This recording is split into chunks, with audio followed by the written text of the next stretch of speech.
take on the LA Kings. Predators on XM 219, Internet 935. Kings on Internet 932. 8:30 p.m. Edmonton Oilers take on the New Jersey Devils. Oilers on Sirius and XM channels 91, Internet 930. Devils on Internet 936. For 24/7 coverage of the NHL season and hockey across the world, keep it locked on Sirius XM NHL Network Radio, channel 91.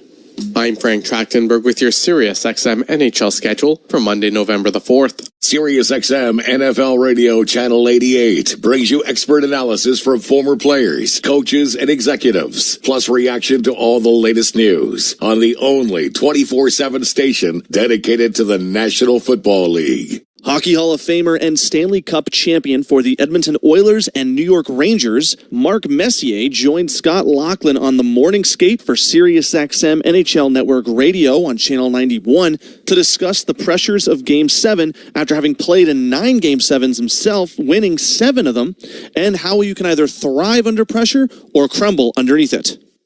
I almost look at Game 7s, Mark, like I do overtime in the Stanley Cup playoffs or overtime in any sporting event where you've got so much pressure on you and every play gets magnified. Could you, during the course of your career, and you don't have to name names, but could you look around the dressing room or could you look on the opposing bench and could you figure out those that wanted to be the hero and those that just wanted to avoid making the mistake? I mean, was that plain for you to see that there were those that wanted the puck on their stick with the game on the line that could thrive under pressure, and then you had the opposite as well? I felt myself in those moments there defaulting to the more defensive side of the game. And then I played with my right winger who I won 6 Stanley Cups with, Glenn Anderson. He was the kind of guy that was trying to, really drive hard offensively and take the game and try to score the winning goal. And we're on the same line. Maybe that the difference of us in our mentalities worked perfectly. But everybody's wired different. Everybody's got fear, failure. The best have that, and there's nothing wrong with that. It's okay to internalize those feelings, but you can't let them paralyze you. And it's for me, going into a Game 7, I allowed myself to visualize what if we didn't win, leading up to the game, and then slowly as you get closer to the game, you allow yourself to kind of push the negative feelings aside and you start to fill yourself up with all the great things that are going to happen and what you need to do to execute the game plan. And of course, ultimately to seeing yourself, holding the trophy. And then as the game starts, all the negative and the positive go away. And then you drill yourself down into, just executing the game plan. And, you don't think about the what ifs and what should have been or what could have been. You just really kind of play in the moment. And I think trust becomes a massive word when you think about it. Can I trust each one of the players that are going out there to not only to do their part from a strategic standpoint, be in the right position, be in the right places at the right time, but not get undisciplined and take poor penalties at the wrong time because their ego is bruised and someone took advantage of them, and being able to hold all that in check. So there's just so many dynamics to think about for a team in order to overcome all the obstacles to win a championship. And it's fascinating to me. It's one of the reasons I was able to play 26 years, because once you do it, you understand how fun it is, but also how complicated and intricate it is to kind of get not only the team from a physical standpoint to come together, but how a team comes together emotionally, mentally, and the spirituality around a team, and the respect that lives inside that locker room is incredible. Follow every second of the action on NHL Network Radio. From behind the bench to every play on the ice. If it's hockey, it's on Sirius XM NHL Network Radio. Sirius XM 91. I'm Frank Trachtenberg with your Sirius XM NHL schedule for Monday, November the 4th. All times are Eastern, and please remember, all games, times, and channels are subject to change. Check SiriusXM.com for the latest updates. In the NHL, 8 p.m., Nashville Predators take on the LA Kings. Predators on XM 219, Internet 935. Kings on Internet 932. 8:30 p.m., Edmonton Oilers take on the New Jersey Devils. Oilers on Sirius XM channels 91, Internet 930, Devils on Internet 936. For 24/7 coverage of the NHL season and hockey across the world, keep it locked on Sirius XM NHL Network Radio, channel 91. I'm Frank Trachtenberg with your Sirius XM NHL schedule for Monday, November the 4th. All times are Eastern, and please remember, all games, times, and channels are subject to change. Check SiriusXM.com for the latest updates.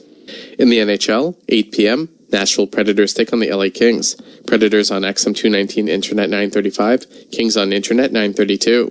8:30 p.m., Edmonton Oilers take on the New Jersey Devils. Oilers on Sirius XM channels 91, Internet 930, Devils on Internet 936. For 24/7 coverage of the NHL season and hockey across the world, keep it locked on Sirius XM NHL Network Radio, channel 91. I'm Frank Trachtenberg with your Sirius XM NHL schedule for Monday, November the 4th. All times are Eastern, and please remember, all games, times, and channels are subject to change. Check SiriusXM.com for the latest updates. In the NHL, 8 p.m., Nashville Predators take on the LA Kings. Predators on XM 219 Internet 935, Kings on Internet 932. 8:30 p.m., Edmonton Oilers take on the New Jersey Devils. Oilers on Sirius XM channels 91, Internet 930, Devils on Internet 936. For 24/7 coverage of the NHL season and hockey across the world, keep it locked on Sirius XM NHL Network Radio, channel 91.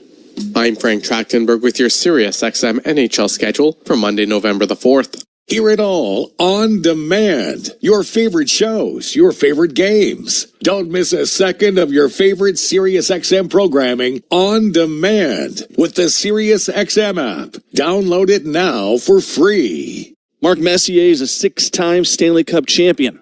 He won 5 with the Edmonton Oilers and 1 with the New York Rangers, and is the only player to captain 2 teams to Stanley Cup championships. In Edmonton, after winning back-to-back Stanley Cup championships in 1984 and 85, it wasn't until 1987 where the team would win their 3rd Stanley Cup championship. Speaking on Sirius XM NHL Network Radio, Messier joined Scott Laughlin for the morning skate on Sirius XM Channel 91 to talk about what it was like to win that 1987 Stanley Cup Finals series against the Philadelphia Flyers, despite blowing a 3-1 series lead and having to win it in a Game 7. Mark, let's go back to the 1987 Canada, or not Canada Cup. That was still to come. That was a good Canada Cup. That was a Game 7, but that was an all-decider as well, as we know. But for Game 7... Yeah, that was pretty good stuff. But 87 in the Stanley Cup final, you're facing Philadelphia. You're up 3-1 in the series. They come back to tie it. Now you've got Game 7. Take us back to your greatest remembrances of, again, almost letting the series slip away and then having that opportunity in Game 7 to come up big, which you guys clearly did. Well, it just goes to show you that we felt back in 87, we were really at the peak of that team in some way. Some people think 85 team was the best team ever. 87, I think, was probably the most talented team. I think 85 team had a better overall record. I think it was 16-1 or 16-2 in that playoff year, 87. We got tangled up against Philadelphia, but we felt we're a better team. But sports isn't about who's a better team. It's about it's about the belief system inside the dressing room. And Philadelphia wouldn't quit. Mike Keenan wouldn't allow the young Philadelphia team to quit. They were kind of banged up. They had some injuries, but they were able to extend the series after what we thought probably should have been maybe at least 4 or 5 game series. We lost, I think, the first game, if I remember correctly, and then came back and won 3 in a row, coming home to win the 5th game, only to realize that winning a championship, even after all the experience we had, is not that easy. And then going back to Philadelphia for Game 6, and they trounced us in Philly. Now we find ourselves in a Game 7, and then once you get to a Game 7, anything can happen. You can get a bad break, an unlucky bounce, as we've seen in the past. And so everything's at stake. Everything's on the line. And I think luckily for us, we're able to, really kind of rely on our experiences that we had in the past. We felt incredibly confident that if we went out and played our best game and Philadelphia went out and played their best game, our best was going to be good enough. But even with that, there was so much uncertainty. And sure enough, we were able to win our third cup in 4 years, which was quite an incredible feat. That was Hockey Hall of Famer and Stanley Cup champion for the Edmonton Oilers, Mark Messier, on Sirius XM NHL Network Radio's The Morning Skate with Scott Laughlin on Channel 91. The PGA Tour comes to life on Sirius XM. It's your destination for everything on the tour. Hear live hole-by-hole coverage and expert analysis. PGA Tour Radio, Sirius XM 92. I'm Frank Trachtenberg with your Sirius XM NHL schedule for Monday, November the 4th. All times are Eastern, and please remember, all games, times, and channels are subject to change. Check SiriusXM.com for the latest updates. In the NHL, 8 p.m., Nashville Predators take on the LA Kings. Predators on XM 219 Internet 935, Kings on Internet 932. 8:30 p.m., Edmonton Oilers take on the New Jersey Devils. Oilers on Sirius XM channels 91 Internet 930, Devils on Internet 936. For 24/7 coverage of the NHL season and hockey across the world, keep it locked on Sirius XM NHL Network Radio, channel 91. I'm Frank Trachtenberg with your Sirius XM NHL schedule for Monday, November the 4th. All times are Eastern, and please remember, all games, times, and channels are subject to change. Check SiriusXM.com for the latest updates. In the NHL, 8 p.m., Nashville Predators take on the LA Kings. Predators on XM 219 Internet 935, Kings on Internet 932. 8:30 p.m., Edmonton Oilers take on the New Jersey Devils. Oilers on Sirius XM channels 91 Internet 930, Devils on Internet 936. For 24/7 coverage of the NHL season and hockey across the world, keep it locked on Sirius XM NHL Network Radio, channel 91. I'm Frank Trachtenberg with your Sirius XM NHL schedule for Monday, November the 4th. All times are Eastern, and please remember, all games, times, and channels are subject to change. Check SiriusXM.com for the latest updates. In the NHL, 8 p.m., Nashville Predators take on the LA Kings. Predators on XM 219 Internet 935, Kings on Internet 932. 8:30 p.m., Edmonton Oilers take on the New Jersey Devils. Oilers on Sirius XM channels 91 Internet 930, Devils on Internet 936. For 24/7 coverage of the NHL season and hockey across the world, keep it locked on Sirius XM NHL Network Radio, channel 91. I'm Frank Trachtenberg with your Sirius XM NHL schedule for Monday, November the 4th. Sirius XM has soccer covered end to end. Sirius XM FC. Hear live play-by-play and talk shows hosted by legends of the game. It's Sirius XM FC on Channel 157. New York Rangers legend and Hockey Hall of Famer Mark Messier joined Scott Laughlin on Sirius XM NHL Network Radio, Channel 91, to share what it was like to play in the 1994 finals with the New York Rangers, as well as ending the 54-year drought for the franchise and how that team represented what a hockey team is all about. Well, look, I'd be remiss if I didn't ask you about 1994 as well. You mentioned Mike Keenan. We spoke with him in studio a couple of weeks ago. He still speaks so highly of you and of that run.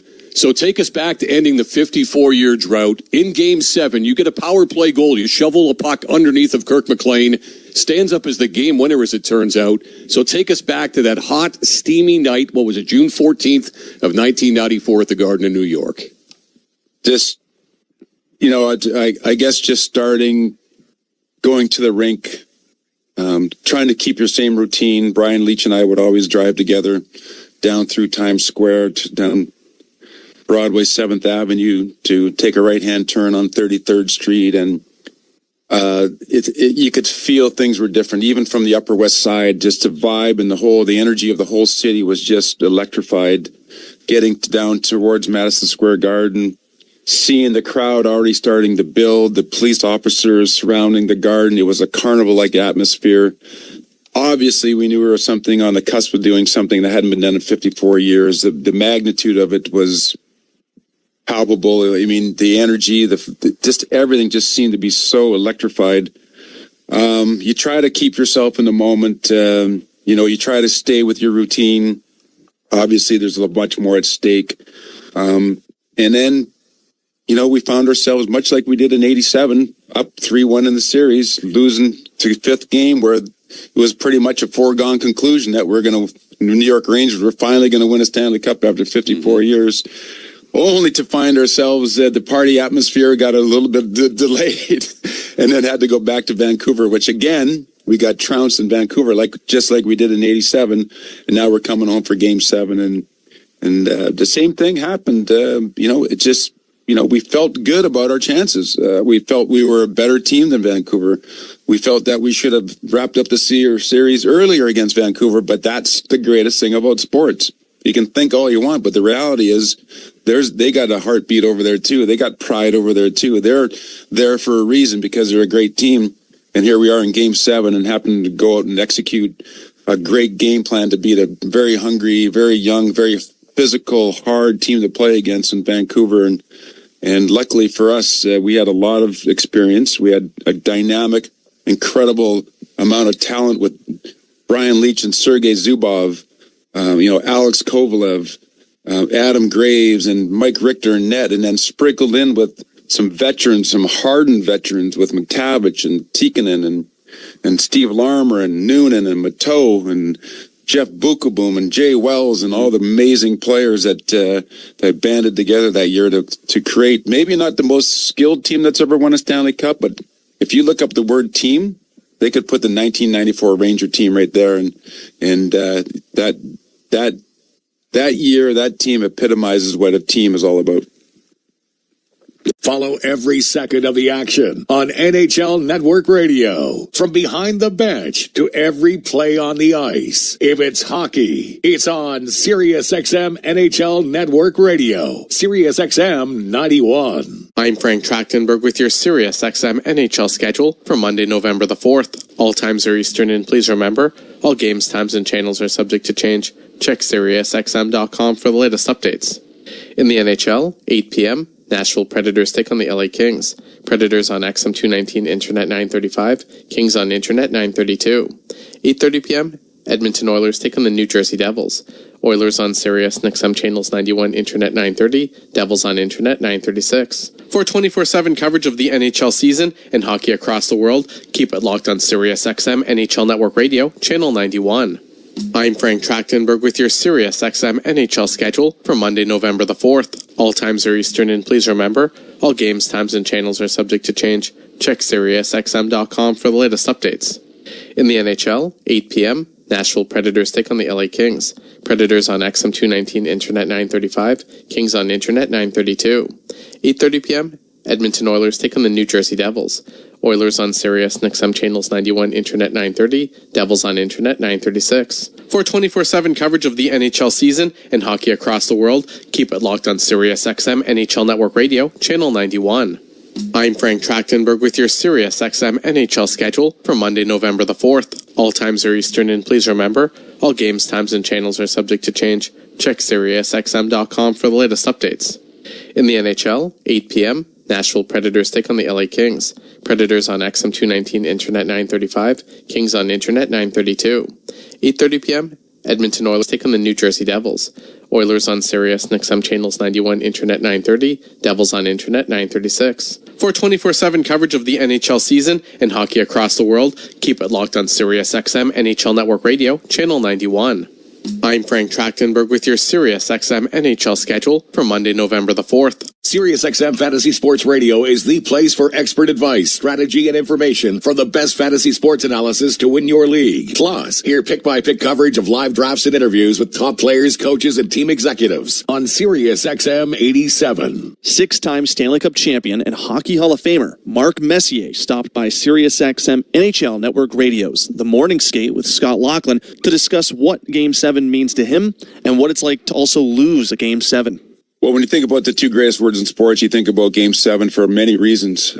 Obviously, to get to a Game 7, both teams obviously very evenly matched from the literal sense, the Game 7. You don't have to be a sport fan to understand that something's big at stake and that you will go watch it even if you don't know the teams, you don't know the players, you know the backdrop, because it's the greatest form of reality TV in the world, because there is going to be a winner and a loser. A lot at stake, obviously. But for me personally, it's a lifetime journey to acquire the skill set that's required to be able to perform when the stakes are the highest, under the most scrutinized pressure, when you're expected to perform. And you think about a Game 7 moment or Game 7, that's when you have to perform. It's a winner or go home situation. And what are the skill sets that are required to do that? Obviously, we've practiced our game and honed our skill set for years and years and years, tens of thousands of hours of honing our skills. But emotionally, mentally, what prepares you to play in those moments and perform when you're expected to? That, I think, is what really defines a Game 7 moment for the players that have excelled in Game 7 moments. And what are those life lessons that we can teach our young boys and girls and the skill sets required to do that? The breathing, it's being able to slow your heart down and your blood pressure goes up and your decision-making is rash and concentration varies because of all of it. What allows you to kind of really slow down and use your God-given talent, and then obviously the repetitions through your whole life that you know you can do it. You just got to be able to do it when it matters most. It's like hitting a home run, and like Aaron Boone did, or doing something special at the right moments. And I think the educational part of the docuseries is really fascinating to me there, to help our young boys and girls who will be faced with big decisions in their life. And you don't have to be a sport fan to have a Game 7 moment in life. Everybody's faced with decisions that are going to alter the trajectory of their lives in one way or another there. And we're trying to figure out what those skill sets are. What does it feel like to lose a Game 7? Fortunately for me, I never experienced what the Oilers did last year, of going all the way to the end in a championship game and losing in a Game 7. Anytime you get to a Game 7, it's a hard journey to get there. Two teams, evenly matched. It's been a war. It's been a tug of war. Everybody's hurt. Everybody's tired. And then to lose that is devastating. I think about my own experience in Game 7, winning 7 of them. The 2 still hurt to this day. What could I have done different? You always say that you got to lose in order to understand how to win. I do agree with that. I think there are lessons in loss and in failure, both as a team and as an individual. If I had my preference, I would have liked to have learned those lessons while I was winning. But unfortunately, that's just not the way it is. But I look back at it now and just think about how grateful I am for all the lessons in wins and the losses, because it really ends up defining who you are as a person and as a player. Get the latest news, opinion, and analysis from MMA to boxing and the professional wrestling world 24/7. SiriusXM Fight Nation, SiriusXM 156, and the SXM app. I'm Frank Trachtenberg with your SiriusXM NHL schedule for Monday, November the 4th. All times are Eastern, and please remember, all games, times, and channels are subject to change. Check SiriusXM.com for the latest updates. In the NHL, 8 p.m., Nashville Predators take on the LA Kings. Predators on XM 219 Internet 935, Kings on Internet 932. 8:30 p.m., Edmonton Oilers take on the New Jersey Devils. Oilers on Sirius and XM channels 91 Internet 930, Devils on Internet 936. For 24/7 coverage of the NHL season and hockey across the world, keep it locked on Sirius XM NHL Network Radio, channel 91. I'm Frank Trachtenberg with your Sirius XM NHL schedule for Monday, November the 4th. All times are Eastern, and please remember, all games, times, and channels are subject to change. Check SiriusXM.com for the latest updates. In the NHL, 8 p.m., Nashville Predators take on the LA Kings. Predators on XM 219 Internet 935, Kings on Internet 932. 8:30 p.m., Edmonton Oilers take on the New Jersey Devils. Oilers on Sirius and XM channels 91 Internet 930, Devils on Internet 936. For 24/7 coverage of the NHL season and hockey across the world, keep it locked on Sirius XM NHL Network Radio, channel 91. I'm Frank Trachtenberg with your Sirius XM NHL schedule for Monday, November the 4th. All times are Eastern, and please remember, all games, times, and channels are subject to change. Check SiriusXM.com for the latest updates. In the NHL, 8 p.m., Nashville Predators take on the LA Kings. Predators on XM 219 Internet 935, Kings on Internet 932. 8:30 p.m., Edmonton Oilers take on the New Jersey Devils. Oilers on Sirius and XM channels 91 Internet 930, Devils on Internet 936. For 24/7 coverage of the NHL season and hockey across the world, keep it locked on Sirius XM NHL Network Radio, channel 91. I'm Frank Trachtenberg with your Sirius XM NHL schedule for Monday, November the 4th. Mad Dog Sports Radio has the best sports talk in the business, covering sports with a passion and knowledge you need. Mad Dog Sports Radio, Sirius XM 86, and the SXM app. Hockey Hall of Famer and Stanley Cup champion for the Edmonton Oilers and New York Rangers, Mark Messier joined Scott Laughlin on the morning skate for SiriusXM NHL Network Radio on Channel 91 to discuss the pressures of Game 7 after having played in 9 Game 7s himself, winning 7 of them, and how you can either thrive under pressure or crumble underneath it. I almost look at Game 7s, Mark, like I do overtime in the Stanley Cup playoffs or overtime in any sporting event where you've got so much pressure on you and every play gets magnified. Could you, during the course of your career, and you don't have to name names, but could you look around the dressing room or could you look on the opposing bench and could you figure out those that wanted to be the hero and those that just wanted to avoid making the mistake? I mean, was that plain for you to see that there were those that wanted the puck on their stick with the game on the line that could thrive under pressure, and then you had the opposite as well? I felt myself in those moments there defaulting to the more defensive side of the game. And then I played with my right winger who I won 6 Stanley Cups with, Glenn Anderson. He was the kind of guy that was trying to, really drive hard offensively and take the game and try to score the winning goal. And we're on the same line. Maybe that the difference of us in our mentalities worked perfectly. But everybody's wired different. Everybody's got fear, failure. The best have that, and there's nothing wrong with that. It's okay to internalize those feelings, but you can't let them paralyze you. And it's for me, going into a Game 7, I allowed myself to visualize what if we didn't win, leading up to the game, and then slowly as you get closer to the game, you allow yourself to kind of push the negative feelings aside and you start to fill yourself up with all the great things that are going to happen and what you need to do to execute the game plan, and of course ultimately to seeing yourself holding the trophy. And then as the game starts, all the negative and the positive go away, and then you drill yourself down into just executing the game plan, and you don't think about the what ifs and what should have beens or what could have beens. You just really kind of play in the moment.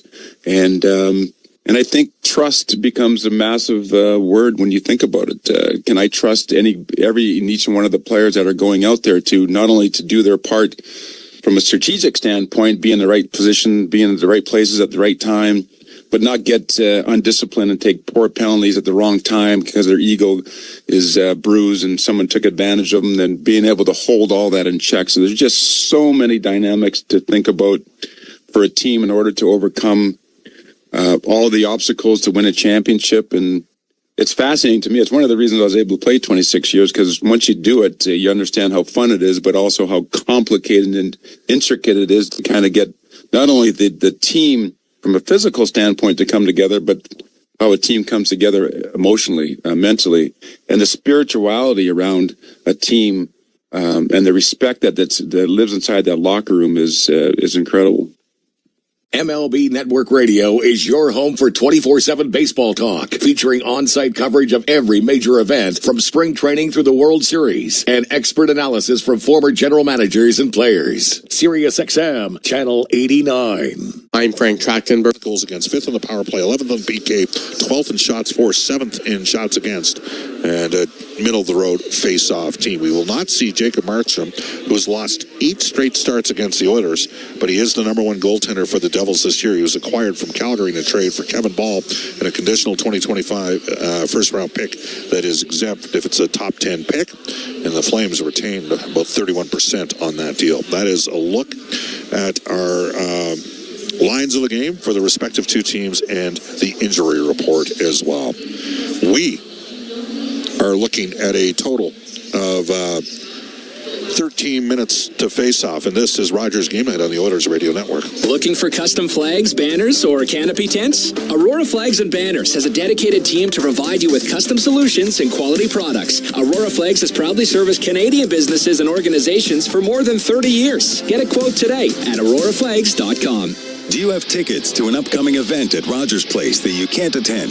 Donate your tickets to the Edmonton Oilers Community Foundation Seats for Kids program, presented by Eagle Builders.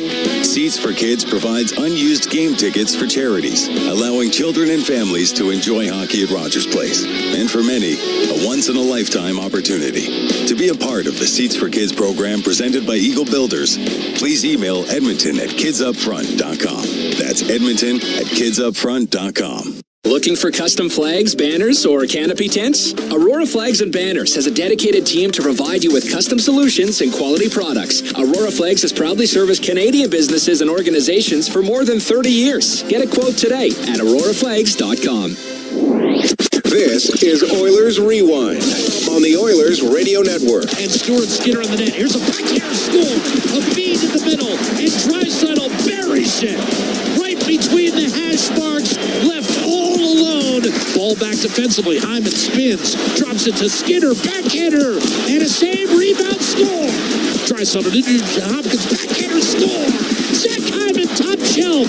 Over the prostrate Dan Vladar. It was started by Draisaitl and finished by Hyman. Kadri, short side. Jaron Govich lost the handle. Draisaitl with an end empty. Up to Matthias Janmark. He shoots and scores. And Edmonton will win this Battle of Alberta 4-2. All right, there you go. Welcome back, everybody. We have a trade in the National Hockey League. It's a small, subtle little deal, but the Edmonton Oilers have acquired defenseman Ronnie Attard from the Philadelphia Flyers in exchange for defenseman Ben Gleason. Ben Gleason is considered an AHL veteran. Ronnie Attard is not, so this alleviates the veteran logjam for the Bakersfield Condors. And Attard is a 6'4" right shot D. He can shoot the puck. Double-digit goals last couple seasons in the AHL. All right. Let's do this. Legacy Heating and Cooling. Who's hot and who's not? Legacy Heating and Cooling. Home and no payments and no interest for a year. Leon Draisaitl with a total of 19 career points, 17 games against the Devils, 6 points in the Oilers' last 2 games. Stay tuned following the game for the Alberta Blue Cross Travel Insurance goal of the game. With health, dental, travel, we've got the coverage you need. Visit ab.bluecross.ca. Out-of-town scoreboard for Pizza 73, the official pizza of your Edmonton Oilers, and getting started in about a half an hour's time. The LA Kings are at the Nashville Predators. Local ties for Sobeys and Safeway. Liquor, wine, spirits, beer, and so much more. Well, we'll focus on Curtis Lazar, who's out right now, but of course won a Memorial Cup with the Edmonton Oil Kings back in 2014. Rob Brown still to come. This is Rogers Game Night on the Oilers Radio Network. The holiday countdown has started at Freedom Ford. Unbeatable deals on 2024 models with savings up to $15,000 and 0% financing. Plus, enjoy up to $10,000 cash back on your new Ford. Hurry, these offers won't last. Celebrating 70 years in the signage industry, William Huff Advertising is the most recognized name in the game. An in-house, one-stop shop for all of your design, print, and installation needs. William Huff provides quality graphic solutions for everyone. Here in our City of Champions and throughout the nation, they are the preferred signage partner entrusted by many of the biggest corporations, pro sports teams, and organizations to bring their identity to life. Recognize the name, get in the game. WilliamHuff.com. The holiday countdown has started at Freedom Ford. Unbeatable deals on 2024 models with savings up to $15,000 and 0% financing. Plus, enjoy up to $10,000 cash back on your new Ford. Hurry, these offers won't last. This is Rogers Game Night on the Oilers Radio Network. Springboard inside the game analyst Rob Brown. Rob, Edmonton and New Jersey in the second of a back-to-back. This New Jersey team can really skate. They can. They're a good hockey club. A lot of people in the East think they have a chance to come out of the East and battle for a Stanley Cup.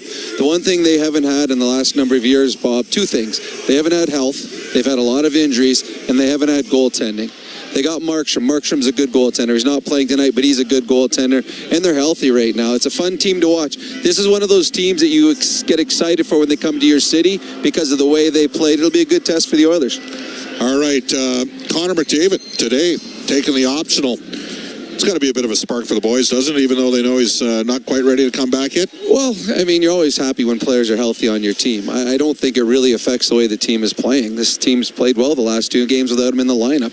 They feel that they're capable of winning hockey games with or without Connor McDavid. They're better, obviously, when 97's in the lineup, but there's a lot of guys that are proud, that they want to be able to say, yeah, we can win. We're good enough to do that. So it'll be nice when he gets back in the lineup, but players tonight are looking forward to the extra ice time, extra power play time. Some guys out there in certain situations they don't normally play, and they want to put their best foot forward so that when Connor comes back, he comes back to a team on a winning streak. We have a minor trade.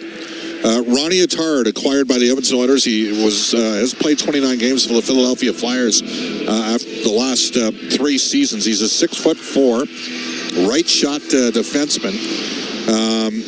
Double-digit goals. He can shoot the puck. And he also alleviates an issue Edmonton had with having too many veterans down on the farm. And that's a big thing too, Bob. It's tough on a team when you've got players that are capable of playing and should be playing that aren't able to because of the veteran rule. It's tough in the dressing room. It's tough on those players. So I think as much as it's bringing in a player that can help your minor league team, it's also helping out someone that's been good in your organization, and Ben Gleason, giving him a chance to play so that he can further his career. It's tough to further your career when you're sitting in the stands. Yeah, absolutely. All right, so again, the Oilers acquiring Ronnie Attard from the Philadelphia Flyers. Ben Gleason goes the other way. I will tell you this right now. It would not surprise me if at some point this year Attard got a look-see with the Edmonton Oilers. Again, this is a guy that has played some games in the NHL the last couple seasons.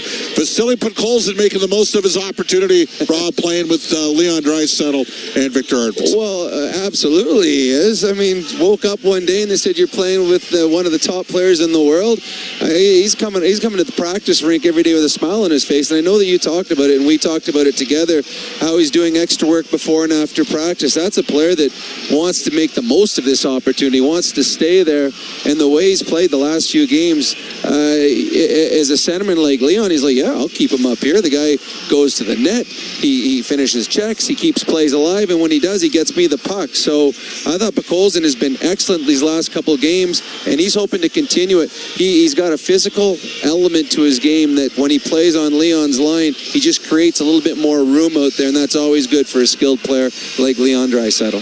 Skinner and Zach Hyman both scored in yesterday's game. They're on that line with Nugent Hopkins. Well, that's good. We talked about it. When Hyman scored his first goal, it's going to start coming in bunches. He's had too many chances. Eventually, they're going to find the back of the net. That was a huge nothing goal against Nashville on the breakaway. It was nothing in the scoreboard, but that meant the world to Zach Hyman and Skinner. That's world class. The goal he scored, the edge work that he did to keep himself from going behind the net, and then the delicate hands that he was able to pull the puck in, that was pretty. And if you're going to beat the New Jersey Devils, you're going to have depth in your lines. You can't just roll one line and expect to beat a good team like New Jersey. They will need all 4 lines going, and when you got your second line going with Nugent Hopkins and the 2 wingers that he has and can create some offense, it puts more pressure on a New Jersey team that likes to run and gun. But if they're playing in their own zone, it's a little bit tougher. All right, I got to ask you, Drake Caggiula, I haven't minded his game.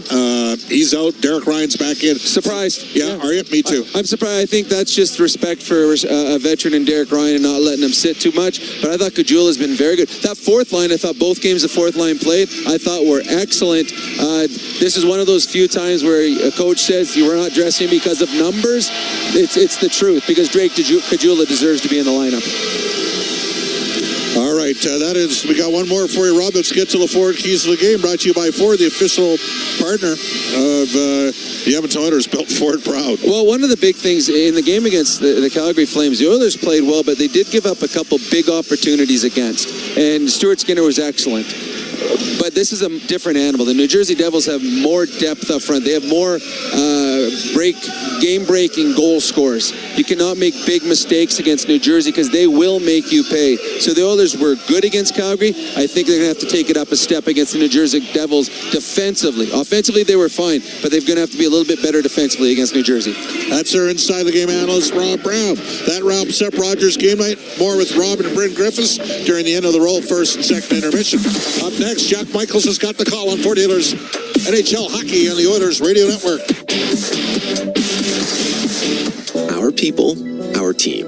It's what business owners almost always say is their most important resource. But strong businesses don't just find great people. They make sure their teams stay healthy, engaged, and performing at their best. A benefits plan from Alberta Blue Cross is more than just drug and dental. They support the whole person with flexible coverage levels that fit the size and circumstance of your business. Find a plan that gets results at ab.bluecross.ca. Pizza 73, the official pizza of your Edmonton Oilers. Loyal to the oil, in Edmonton we trust. Rising to the top like a pizza crust. Got the flavors to play, cooking on ice. Hunger happens, gotta score a slice. Let's go Oilers, E-Town unite. Ice District to Jasper, downtown to White. Wearing orange and blue, game on the stream. Make the right call, Pizza 73. Let's go Oilers. 737373, Pizza 73. When it comes to your new home, nothing should stop you from getting exactly what you want.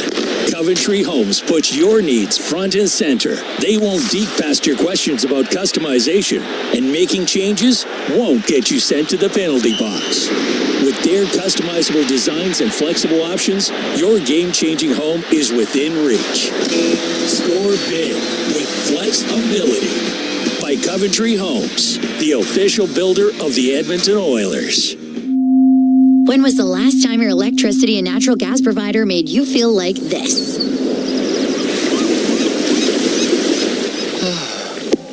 Low rates, no strings attached, year-round perks, and local energy experts who always have your back with Encore by EPCOR. Find that carefree energy feeling at encore.epcor.com/carefree. Customers are free to purchase natural gas or electricity services from a retailer of their choice. For a list of retailers, visit ucahelps.alberta.ca or call 310-4822 toll-free. Welcome back inside Rogers Place, our Legacy Heating and Cooling broadcast booth. Jack Michaels alongside Bob Stauffer for the Oilers' second of a back-to-back against the New Jersey Devils. Edmonton checks in with a record of 6-5-1. The Devils arrive at 7-5-2. Both teams having played Calgary in their last outing. The Devils shut out on Friday night, while Edmonton claimed a 4-2 victory at the Saddle Dome yesterday. Our starting lineup brought to you by our friends at Coventry Homes. Calvin Pickard in the pipes, Matthias Ekholm and Evan Bouchard on defense, and up front, Leon Draisaitl centering Victor Arvidsson and Vasily Podkolzin. Now let's go down for our U.S. national anthem with Robert Clark.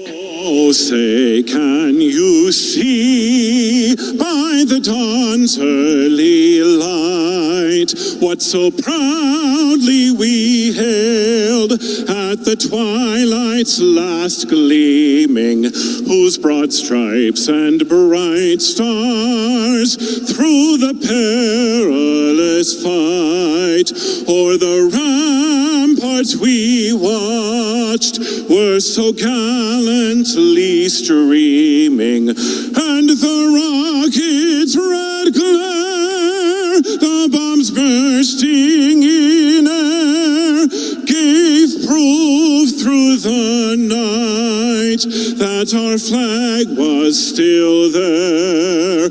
Oh, say, does that star-spangled banner yet wave o'er the land of the free and the home of the brave? Fans, please remain standing now and join Atlanta DeSales for the Canadian National Anthem being performed in Spanish as part of tonight's Dia de los Muertos celebration. Oh, Canadá, nuestra patria y hogar,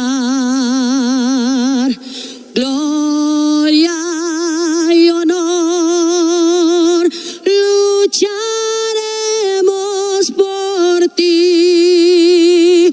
Un rayo de sol veremos salir con justicia, paz y fe, con valor y fe, lealtad y amor, bien bordaste tu blasón,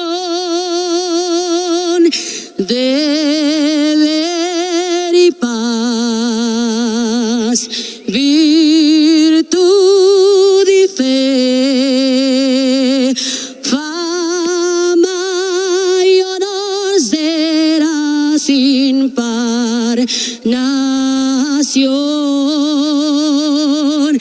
Oh, Canadá, lucharemos por ti.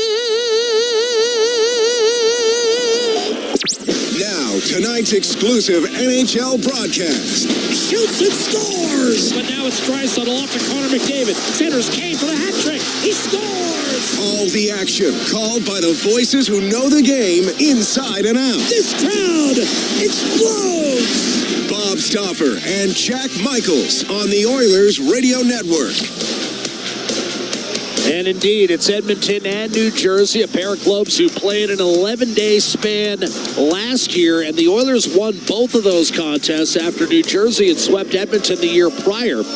And last year, the Devils played an integral part of 2 winning streaks. The Oilers, in the first matchup, beat them at Rogers Place 4-1. It was the 7th of their 8 consecutive victories. And then right before Christmas, Edmonton once again in the metropolitan New York area got it going with a come-from-behind win over Jersey. They got 4 in the third period. It was the first of a club record 16-game winning streak. Here's Draisaitl and Nico Hischier, and we are underway inside Rogers Place. Packed to capacity, 18,347, but Coles and twirls it inside. Again, your starting lineup brought to you by Coventry Homes, the official builder of the Edmonton Oilers. The Devils work it back to center. Matthias Ekholm will settle it down and shoot it right back in. New Jersey opened its regular season in Prague with a pair of wins over Buffalo. They're 3-0 in the Global Series, having beaten Edmonton in Sweden some years back. Speaking of Sweden, it's Matthias Ekholm on the puck off a Devils dump in. And left to right come the Oilers. Bouchard tries to hit Draisaitl in stride. Second of a back-to-back. You'll often see the team playing the second of a back-to-back have their legs a little earlier than their opponent. Let's see whether the Oilers can take advantage. Kulak shot blocked, rebound, and a save made on Darnell Nurse by goaltender Jake Allen for New Jersey. The starter is Jacob Markstrom for the Devils. He started and lost the game on Friday night, and of course his 8-game losing streak head-to-head against the Oilers undoubtedly played a role in first-year head coach Sheldon Keefe's decision to go with Allen tonight, who's 10-9-2 lifetime against Edmonton, mostly as a member of the St. Louis Blues. Last 3 years in Montreal. Oilers hem the Devils in. It's Hyman trying to force it free for Kulak, taken over by Andre Palat, the longtime member of the Tampa Bay Lightning, off to Jack Hughes. Devils very strong down the middle. Their 1-2 combination, Hischier and Hughes, one of the few that can be at least mentioned in the same paragraph with guys like McDavid and Draisaitl. Connor McDavid missing a third straight game tonight as Ryan Nugent-Hopkins will dial it up in his own zone for Edmonton. In the blue sweaters with the orange and white trim, Devils in the white with the red numerals and black pants. Tossed into the New Jersey zone, turned over by Kovacevic, the one-time Montreal Canadian, who's able to regain the puck, but he put too much on it, and it's icing, and referees Kyle Raymond and Tom Shimoleski signal face-off back in the Devils zone. Linesman Libor Sakanik and Caleb Apperson. So, Bob, just one new member of the officiating quartet from last night's 4-2 win over the Flames, and that's Apperson, the linesman, as Allen looks at a face-off to his right. Involved in that somewhat controversial call on the high stick. Counted as a goal. Adam Henrique wins the faceoff back to Darnell Nurse. There's a shot that was redirected into the corner. And that's a rare one where, here's a quick chance and a backhander off the pipe from Adam Henrique in tight. And he had the first hat trick of his career against New Jersey, the team that drafted him as a member of the Anaheim Ducks last December. And he pinged the bar against Jake Allen. Had him beat cleanly, but it ticked the crossbar and sailed out of play. Yeah. Face off to Allen's left. Real great little interior dish pass there from Matthias Janmark. This line needs something to go in for him. You said it. And maybe Janmark getting that empty netter, and I know it wasn't as a trio with this line, but get a little bit of juice going. Well, you knew Draisaitl would be looking for him to get Janmark his first goal, and he did. Troy Stecher draws into the Edmonton lineup. Here's a tip in front. Adam Henrique stopped again, and that's how he scored when he joined the Oilers last March, Bob. You'll recall, scored a lot of goals right like that, perched in front, getting his stick on loose pucks. Sent in deep, Calvin Pickard, the starter for the Edmonton Oilers, 4-0 lifetime against New Jersey. Stecher intercepts a centering pass and then got blasted by Curtis McDermott, who draws in for his fourth start for New Jersey. That's because Nathan Bastian suffered what many suspect is a broken jaw in an altercation with Ryan Lomberg on Friday night at the Saddle Dome. Driving in from the left-hand side is Justin Dowling, and you got to give him credit. 10 years in the American Hockey League, and he's back in the NHL, a guy who played 100 games in his first 13 years pro. That's a lot of up and down and a lot of long bus rides in the AHL. Long shot from distance, that sails wide. Rebound, Timo Meier started to come alive last year for Jersey down the stretch in garbage time as the Devils missed the playoffs after a 112-point season. Meier a steal. A dish to Luke Hughes from the left circle, tries the center, and that's out of the reach of Ty Emberson and held in by Brett Pesce, who came over after nearly a decade in Carolina. And Bob and I always liked Pesce's game. They got a good defense, Jack. Sent in deep by the Oilers. Derek Ryan draws in up front for the Oilers while Drake Caggiula takes a seat. That combined with Pickard. So in other words, Stecher, Ryan, and Pickard are the newcomers for Edmonton in terms of tonight's lineup as compared to last night's. A dump in by the Devils. Bouchard home, a stretch play to Arvidsson, and he was bobbled up by Palat. We've played 4 minutes. The Oilers had the first 3 shots on net against 34-year-old veteran goaltender Jake Allen, who, interestingly enough, Bob, as you know, was drafted 3 picks after Jacob Markstrom. Both 34 years of age, both early second-round picks back in 2008. Evan Bouchard will give it up right-hand side. And eventually tossed in by Podkolzin, who had another good game last night in Calgary. And he was a talking point this morning. This team can skate, Jack, New Jersey. Here's Jack Hughes. And across the line, a quick dish. Palat back to Hughes. And that pass was intercepted by Nugent Hopkins. They didn't do much skating Friday night in Calgary. Laid an egg and were shut out. Here's Stecher off the rush. A save made. A rebound and a sprawling, diving save made by Jake Allen on the rebound against Zach Hyman. That puck's still loose. He was unable to cover. And now it's Ryan Nugent Hopkins. He'll throw it around the boards. That's where if Hyman was a left-handed shot, it's probably in the net as he's able to elevate. Jack Hughes will give it up.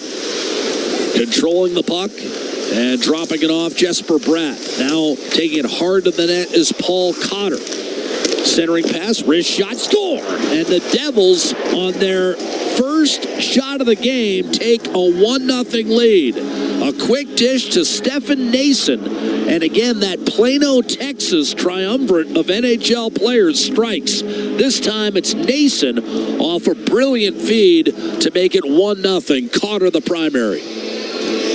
Well, they got a fairly easy zone entry and then were able to set it up. But Cotter with some real good patience and you're not challenging that. That's just Nason, 37, 36 points the last 2 years.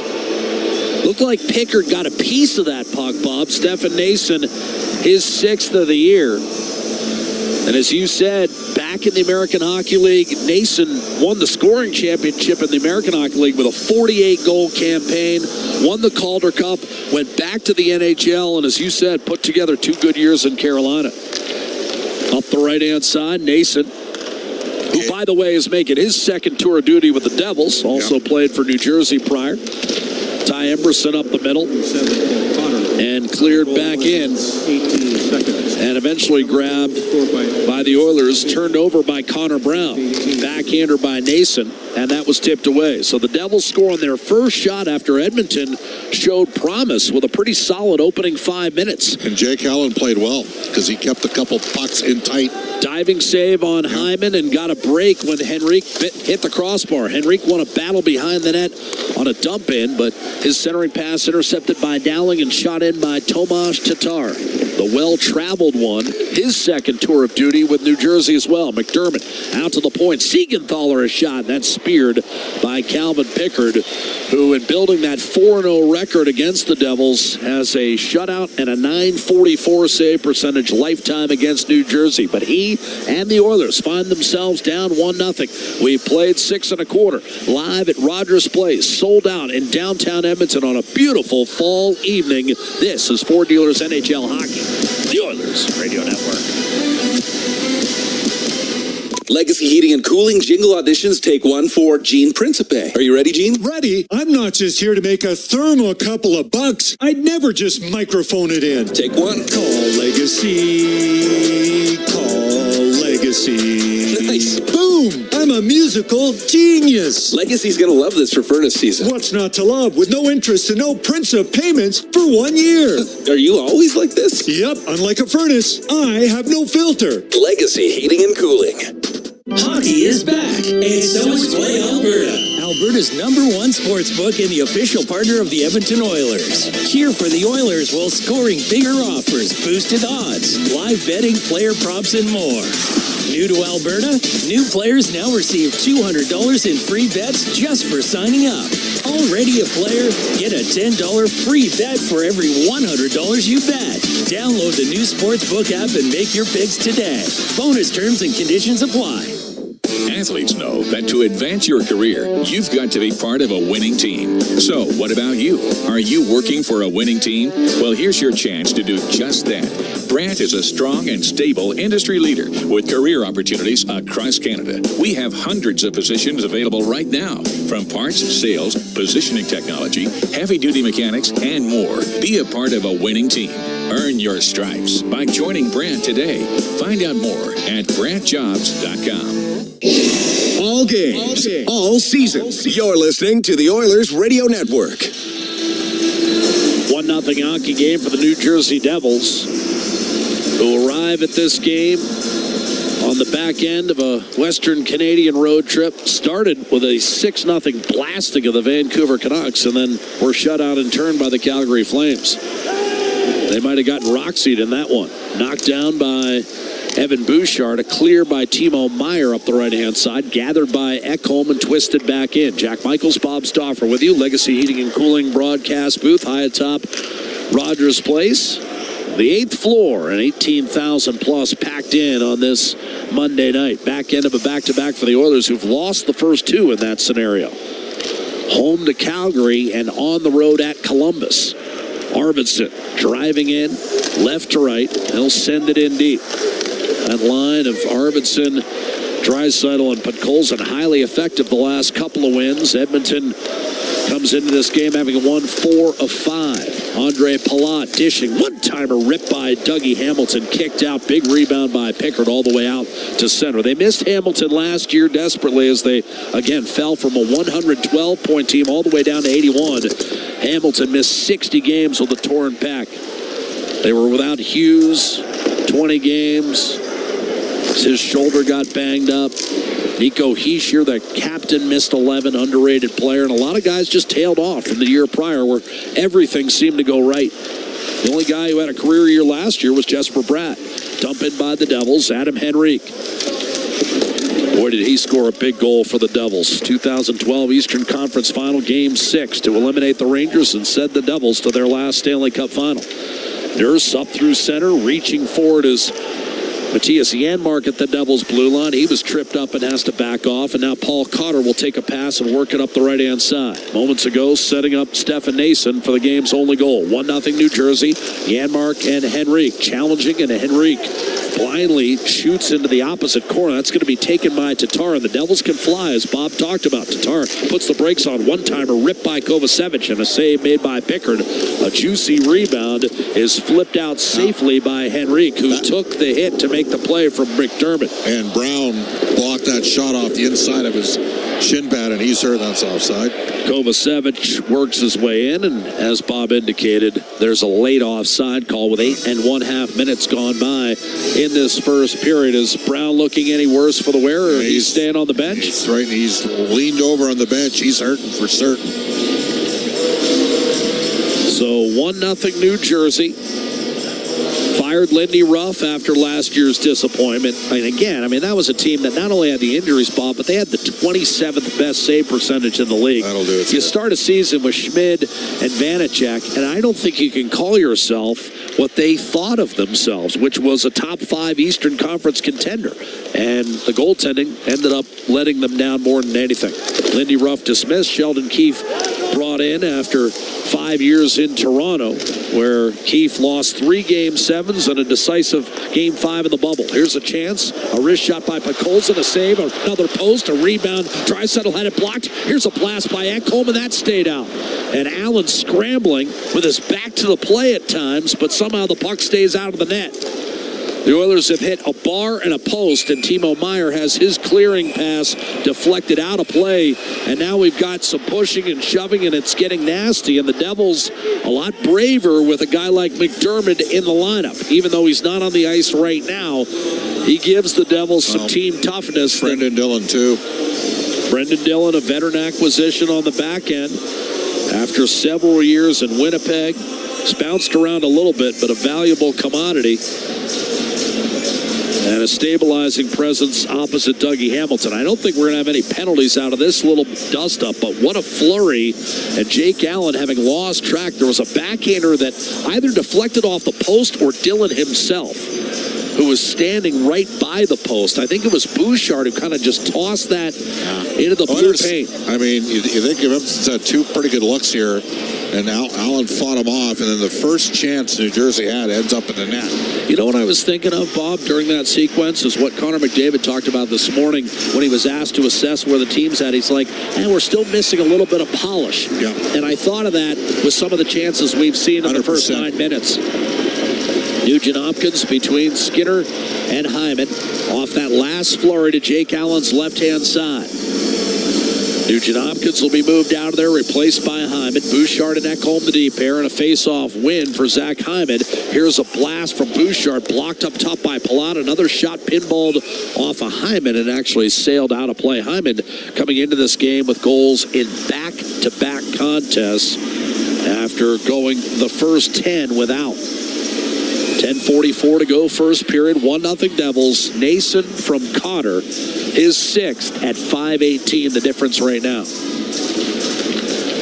Nugent Hopkins against Jack Hughes on the face-off, and a clear up the middle. Jack Hughes wears number 86. Younger brother Luke on the back end wears number 43.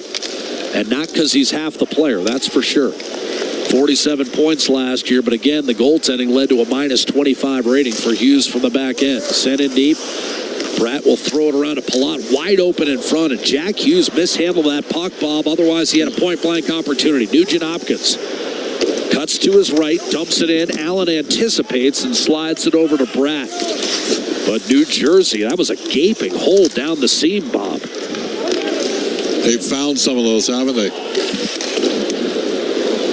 Won a game off a stretch pass in here a couple years ago. Emerson guilty of an icing call up the right-hand side. But fortunately for Edmonton, Hughes unable to handle that puck cleanly. And as a result, the game remains just 1-0. 9:59 to play first period. Time for a break.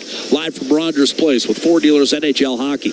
The Oilers Radio Network. Today you can score at A&W. Enjoy a juicy grass-fed beef mama burger and fries for only $5. Available in-store or on the A&W mobile app at participating locations in Oil Country. This fantastic deal is available all day today at A&W.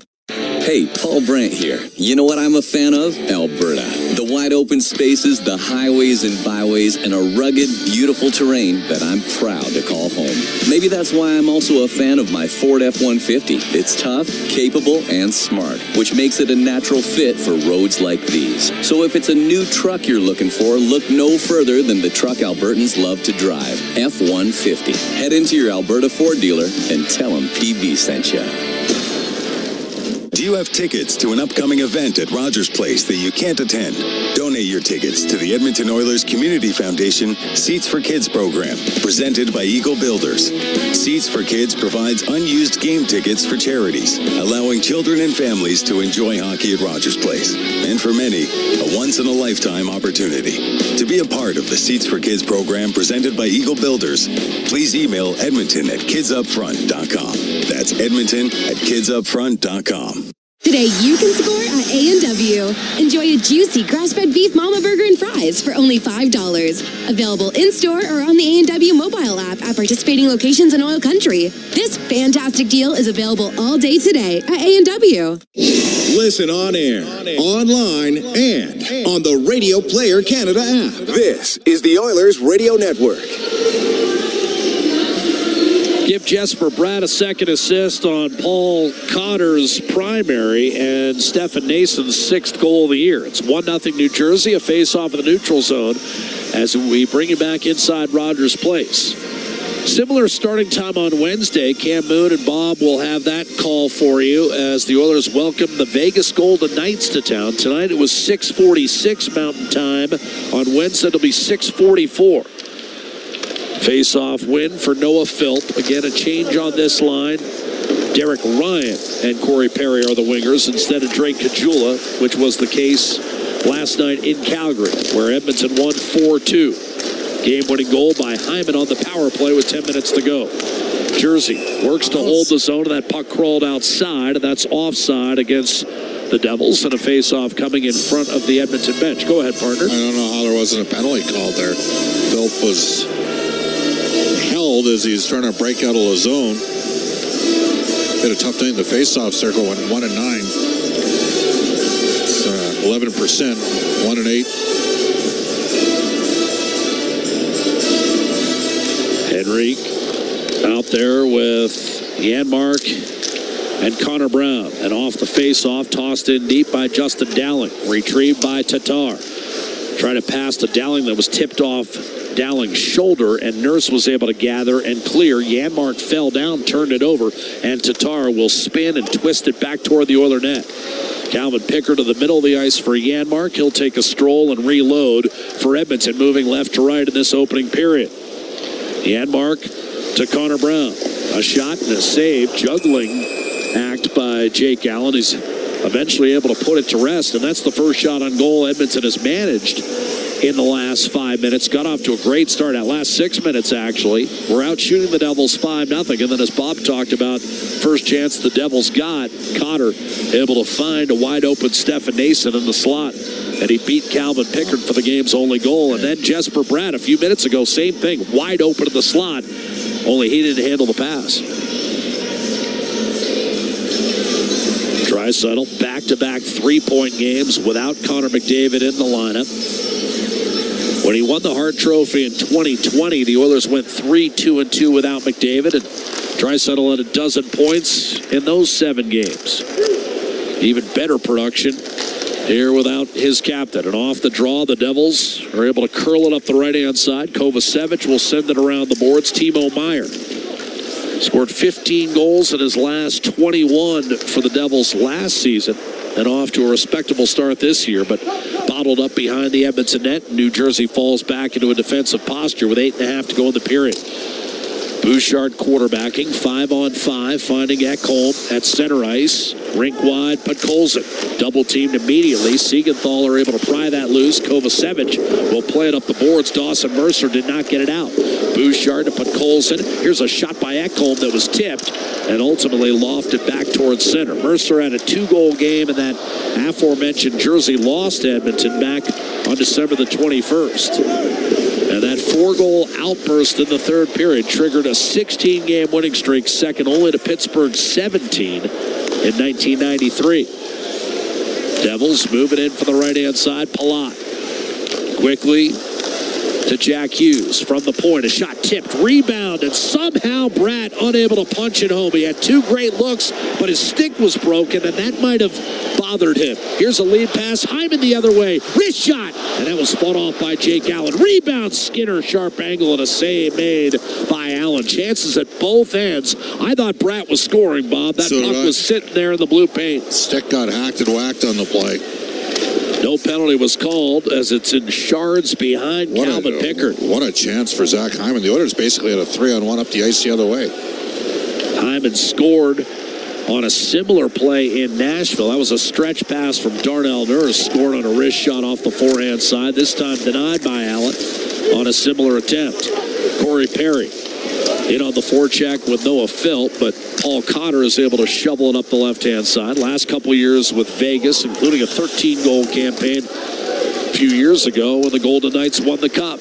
Here's Noah Philp to Corey Perry through the neutral zone. Dougie Hamilton tries to cut it off and does. Nace in a high flip that's going to be settled by Kulak back in his own zone. Quick change for Jersey. Edmonton trying to catch the Devils in it. Emerson will shovel it in. On the puck is Kovacevic, eludes Derek Ryan and Adam Henrique, fires it up the right-hand side, and they're going to wave off icing here. Oilers back in their own zone, getting worked over. Hard forecheck, McDermott trying to rough up Ty Emerson. Justin Dowling joins the fray. It's out to the point. Siegenthaler looks for a lane, had his shot blocked. Got it back to Tatar. 6-time 20-goal scorer, playing on the fourth line for New Jersey. Tomas Tatar, double team, coughed it up. And now streaking down the right-hand side, Connor Brown, but Siegenthaler will gather, and then he blew a wheel, fell into the board, centering pass. Henrique denied on the doorstep for a third time. Jake Allen stoned him. And Henrique probably could have a hat trick in this game as well. Scored 4 goals against this old team last year. Here's a chance, and Pickard off a Edmonton turnover, able to deny Timo Meier, who was set up by Dawson Mercer, and both teams leaking glorious chances, Bob. 5:41 to go in the first period. It's 1-0 Devils. And trust us, that's probably the lowest scoring game you could envision in this one. Great chances, both sides. The Devils have the game's only goal. We're back with more first period play-by-play in just a moment. It's Ford Dealers NHL Hockey, the Oilers Radio Network. When was the last time your electricity and natural gas provider made you feel like this?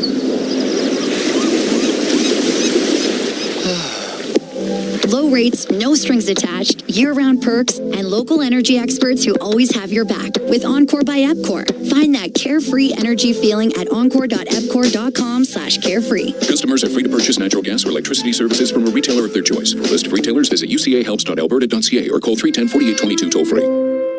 Experience the exciting casino action at 3 Century Casino locations, Edmonton, St. Albert, and Century Mile. Dine at one of their amazing restaurants featuring daily specials. Take in the ultimate game day experience at the Century Sports Bar and Lounge. Check out the best in live entertainment at any amazing location. Plus, enjoy a great selection of casino gaming options and off-track betting. Feel the thrill of live horse racing at Century Mile Racetrack. Don't miss a second of the action at Century Casino. Come for the action, stay for the fun. Heard of Uline? You know, the have-it-all in stock, ready to deliver shipping and industrial supply specialists. The company that does things for you that are unheard of, like keeping 41,000 items in stock in our own warehouses. With customer service reps on the line to get you what you need, when you need it, 24/7, 365, every time. Maybe you heard it here first. Want to hear more? Visit uline.ca. ULINE, your shipping and industrial supply specialists. All games, all season. You're listening to the Oilers Radio Network. Bob and I expending an entertaining game, and we've gotten one. The teams have split 18 shots on net, several of the quality variety. Not all shots have counted. Henrique hit a crossbar. He's had 2 other terrific chances. The Devils as well, opportunities to extend the lead, haven't done it. It's 1-0. The one goal that did go in belongs to Stefan Nason. Here's a turnover by the Oilers. Reshot, and somehow, again, Jesper Bratt had an empty net, and again, he hit some bodies in front with Pickard down and out. Well, Bouchard, a soft play, but I think he blocked that one with his did. With his butt. Posterior. Bouchard back on his feet against Jack Hughes. Wow, both teams have given up some great A's in this first period. Bouchard left to right, chips it to himself. From the right corner, he'll send it around the boards. Draisaitl had it, lost it at his feet, and Dawson Mercer lifts it ahead. Streaking forward is Meier. They'll wave off icing as Timo Meier able to gather a center off the stick of Calvin Pickard, and a shaky clear up the middle is held in by Brendan Dillon. Now Heishier will drop it back to Dillon. The wily veteran pokes it down low, shot by Hamilton from a sharp angle, and a save by Pickard, and he needed to make it because Mercer was perched right in front of him. 4.5 to go in the first period. Devils wanted the Oilers no score, and I don't think Sheldon Keefe or Chris Knobloch will be turning cartwheels about how the clubs have played defensively in this opening 20. Did that get a piece of the right shoulder of Bouchard, I think? Brett had the net to himself. I thought it got him on the right wrist, but tough to tell. I don't think it hit a post. All that matters is it did not end up in the net. Right. From an Oiler perspective, quite relieved not to be down 2 or 3-0. Yet at the other end, Edmonton's had some point-blank looks. Hyman and Henrique hit a bar, and now Hyman up the right-hand side. For the Oilers off the draw. He'll take it into the offensive zone. Checked by Eric Halla. Hyman rolls up in front. Shot. Backhander. Save made. Point blank on Ryan Nugent-Hopkins. Had his stick tied up and then was smashed from behind by Halla. No penalty was called as going tumbling into the boards was Ryan Nugent-Hopkins. Back on his feet. Getting worked over. Out to Troy Stetcher. Threw it across to Nurse. Wrist shot. And that was kicked out by Allen. Rebound poked free by Nason and cleared off the stick of Nurse and back to Troy Stetcher. Stetcher up the right-hand side for Jeff Skinner. A little spin move, digging after it. Ultimately freeing the puck up was Brendan Dillon, but it's turned over, and now Siegenthaler has to defend, and did so expertly against Jeff Skinner. Devils the other way, and boy, they can move it. Return pass to Jesper Bratt out of his reach. Siegenthaler, Bratt to Palat, and a centering pass broken up. When the Devils are in motion, Bob, that's when they're at their most dangerous. We know that. They can skate. And the Oilers' fastest, most explosive player, who happens to be the fastest, most explosive player in the world, he's not available. Correct. McDavid missing his third straight game as the Oilers take an icing call with 3:18 to go in this first period. A high-event period, and somehow the score is a rather diminutive 1-0 for New Jersey. Stefan Nason. Connor McDavid's got 27 points in 15 career games against the Devils. He's never gone a game against the Devils without getting a point. So nearly 2 a game. Leon Draisaitl has points in 8 straight against New Jersey, 11 in 17 for his career in terms of goals. So a face-off, right side of goaltender Calvin Pickard. Adam Henrique, who spent 6.5 years with the New Jersey Devils, wins a face-off. Brett Kulak up the left-hand side, and this time no icing. And settled by Allen. Here's a pass for Paul Cotter, Luke Hughes, wearing Paul Cotter's old number in Vegas, but no excuse for that little mishap. Nevertheless, the Devils able to get it in deep. Brett Kulak up the left-hand side. Janmark to Connor Brown, chipped in, and Hughes will gather for the Devils. The second-year defenseman up to Tatar. And now you've got Hischier, left circle, kicks it back. Shot by Meyer, blocked by Draisaitl. Threw it behind the net, did Meyer, cut off by Matthias Ekholm. Janmark sent off balance. Hischier lost his stick. Retrieves on the fly as Bouchard golfs it into the offensive zone for Edmonton. Played up the right-hand side, and Cotter got hammered on that far side by Ryan Nugent-Hopkins. Paul Cotter's only fight in the NHL was against Troy Stetcher. Wristed down deep, Evan Bouchard. Round the boards, kick back behind to Hamilton by Nason. The man with the only goal tonight. Up the right-hand side, Cotter didn't get it out. Halla pinned his man against the boards, Arvidsson, and that allows Paul Cotter the ample room to move it down the left-hand side and ultimately toss behind the Edmonton goal line. Less than 2 minutes to go in the first period. New Jersey 1, Edmonton no score. Evan Bouchard able to wrestle, control the puck away from New Jersey. Off to Podkolzin. Drop past Derek Ryan. Shot, kick save made by Allen. Rebound gathered by McDermott. Swiftly up to Tatar and sent in deep. Devils in on the forecheck. Dowling won't get there. Pickard first on the puck. Derek Ryan working hard against Tatar to get it out. Tatar kept it alive momentarily, but now Ryan emerges from the zone and finds an activating Stetcher. Pass just out of the reach of Corey Perry. Tries to make a move through Kovacevic, and now it's played back to the point by Philp to Darnell Nurse. He tried to rim it. It was blocked by McDermott. Nurse was able to knock that down and try to catch New Jersey in a change. Nurse spun himself into the ice surface, however, and off that turnover, it'll be Dowling to Brendan Dillon, who lays it off the plexi back to center. Nurse, having recovered, had it, lost it.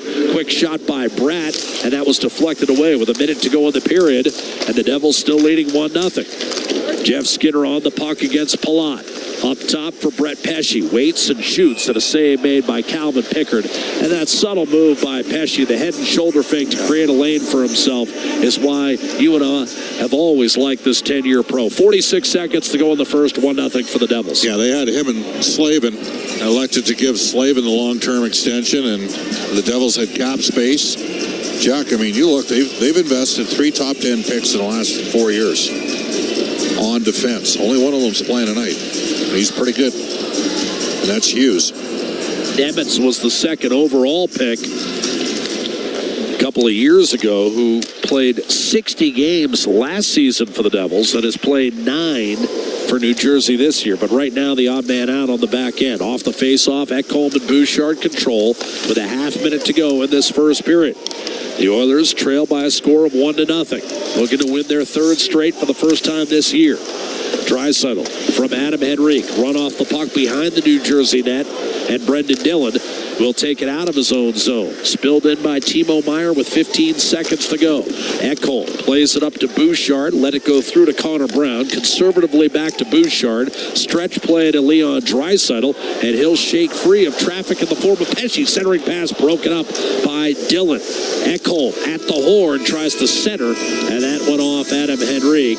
And the Oilers, despite numerous chances to score, Jake Allen, it wasn't always pretty, but he battled, and he ends up being credited with 13 first-period saves. The Oilers trail 1-0 after a high event opening 20 that I don't think, quite frankly, either coach will be thrilled with. I got the A-grade scoring opportunities, 4-3 for Edmonton in that period. They had some looks, and they just didn't capitalize, and multiple looks to Adam Henrique, and he did hit the post. That doesn't count as a shot. I mean, gets an inch inside of where he's putting the puck there. It's in the net. So Rat could have a hat trick, and I think Henrique could have a hat trick at the other end.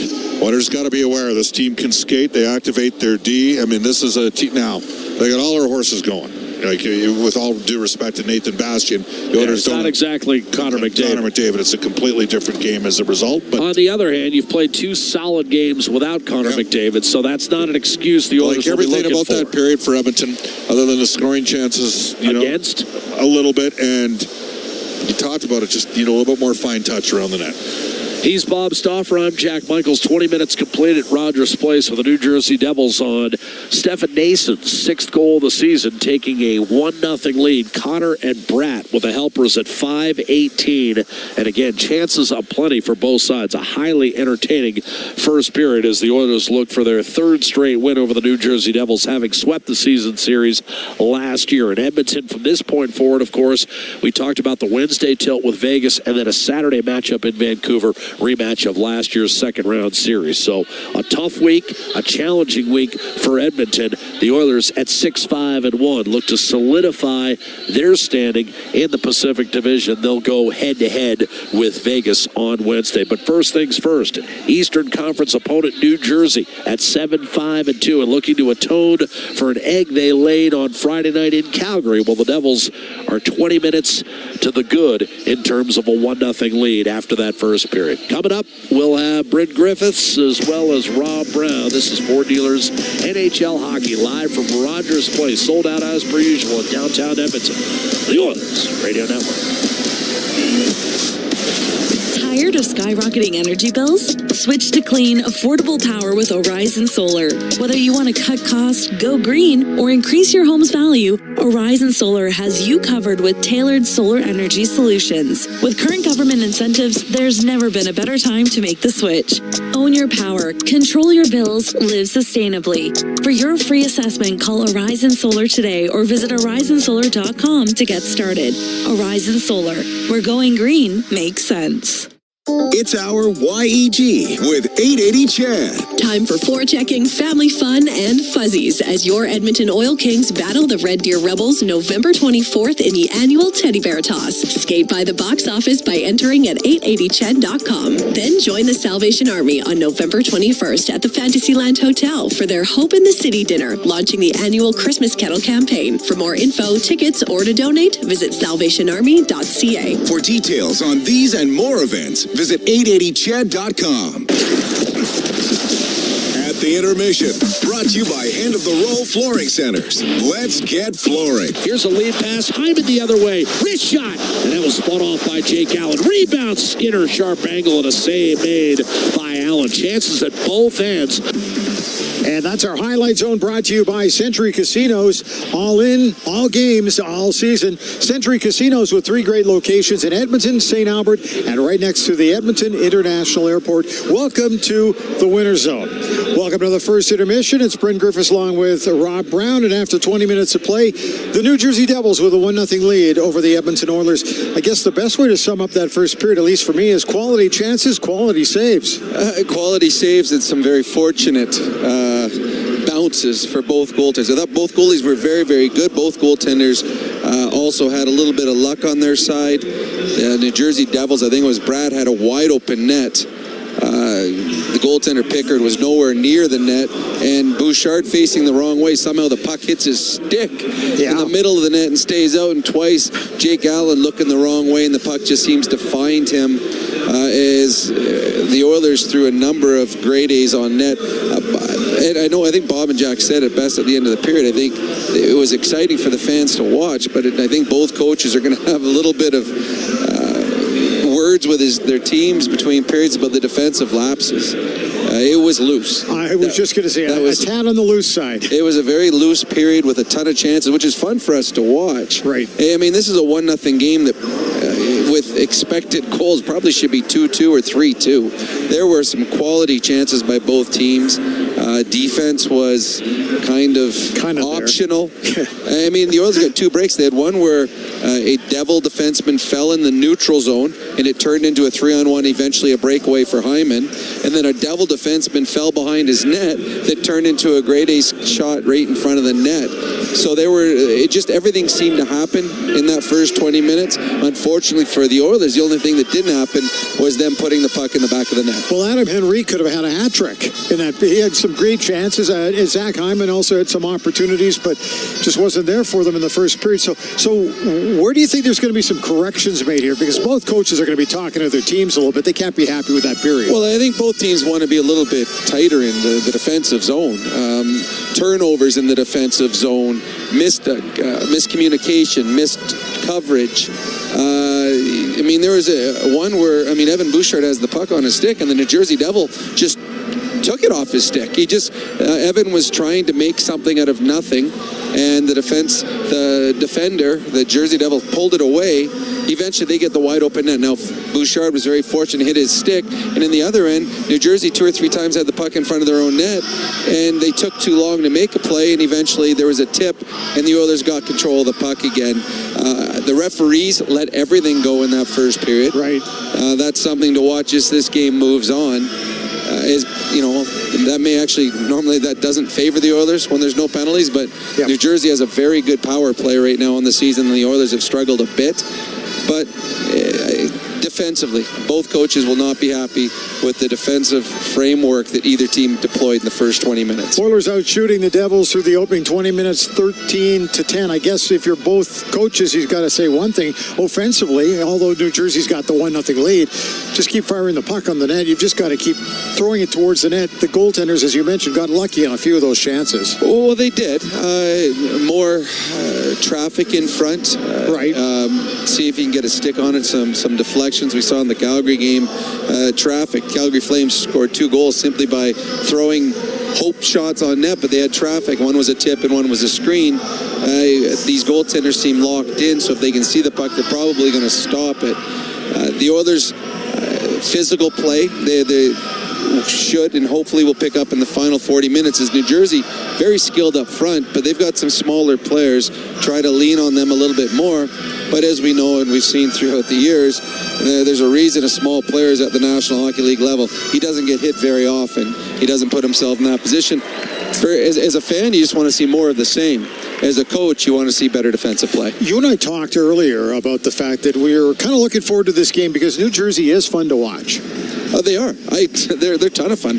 Nico Hischier, fantastic player. Jack Hughes, Timo Meier, Jesper Bratt, Eric Koala. This is a third line that's got 6, 10, 15 goals. Their third line has 15 goals. The Edmonton Oilers' third line has 3.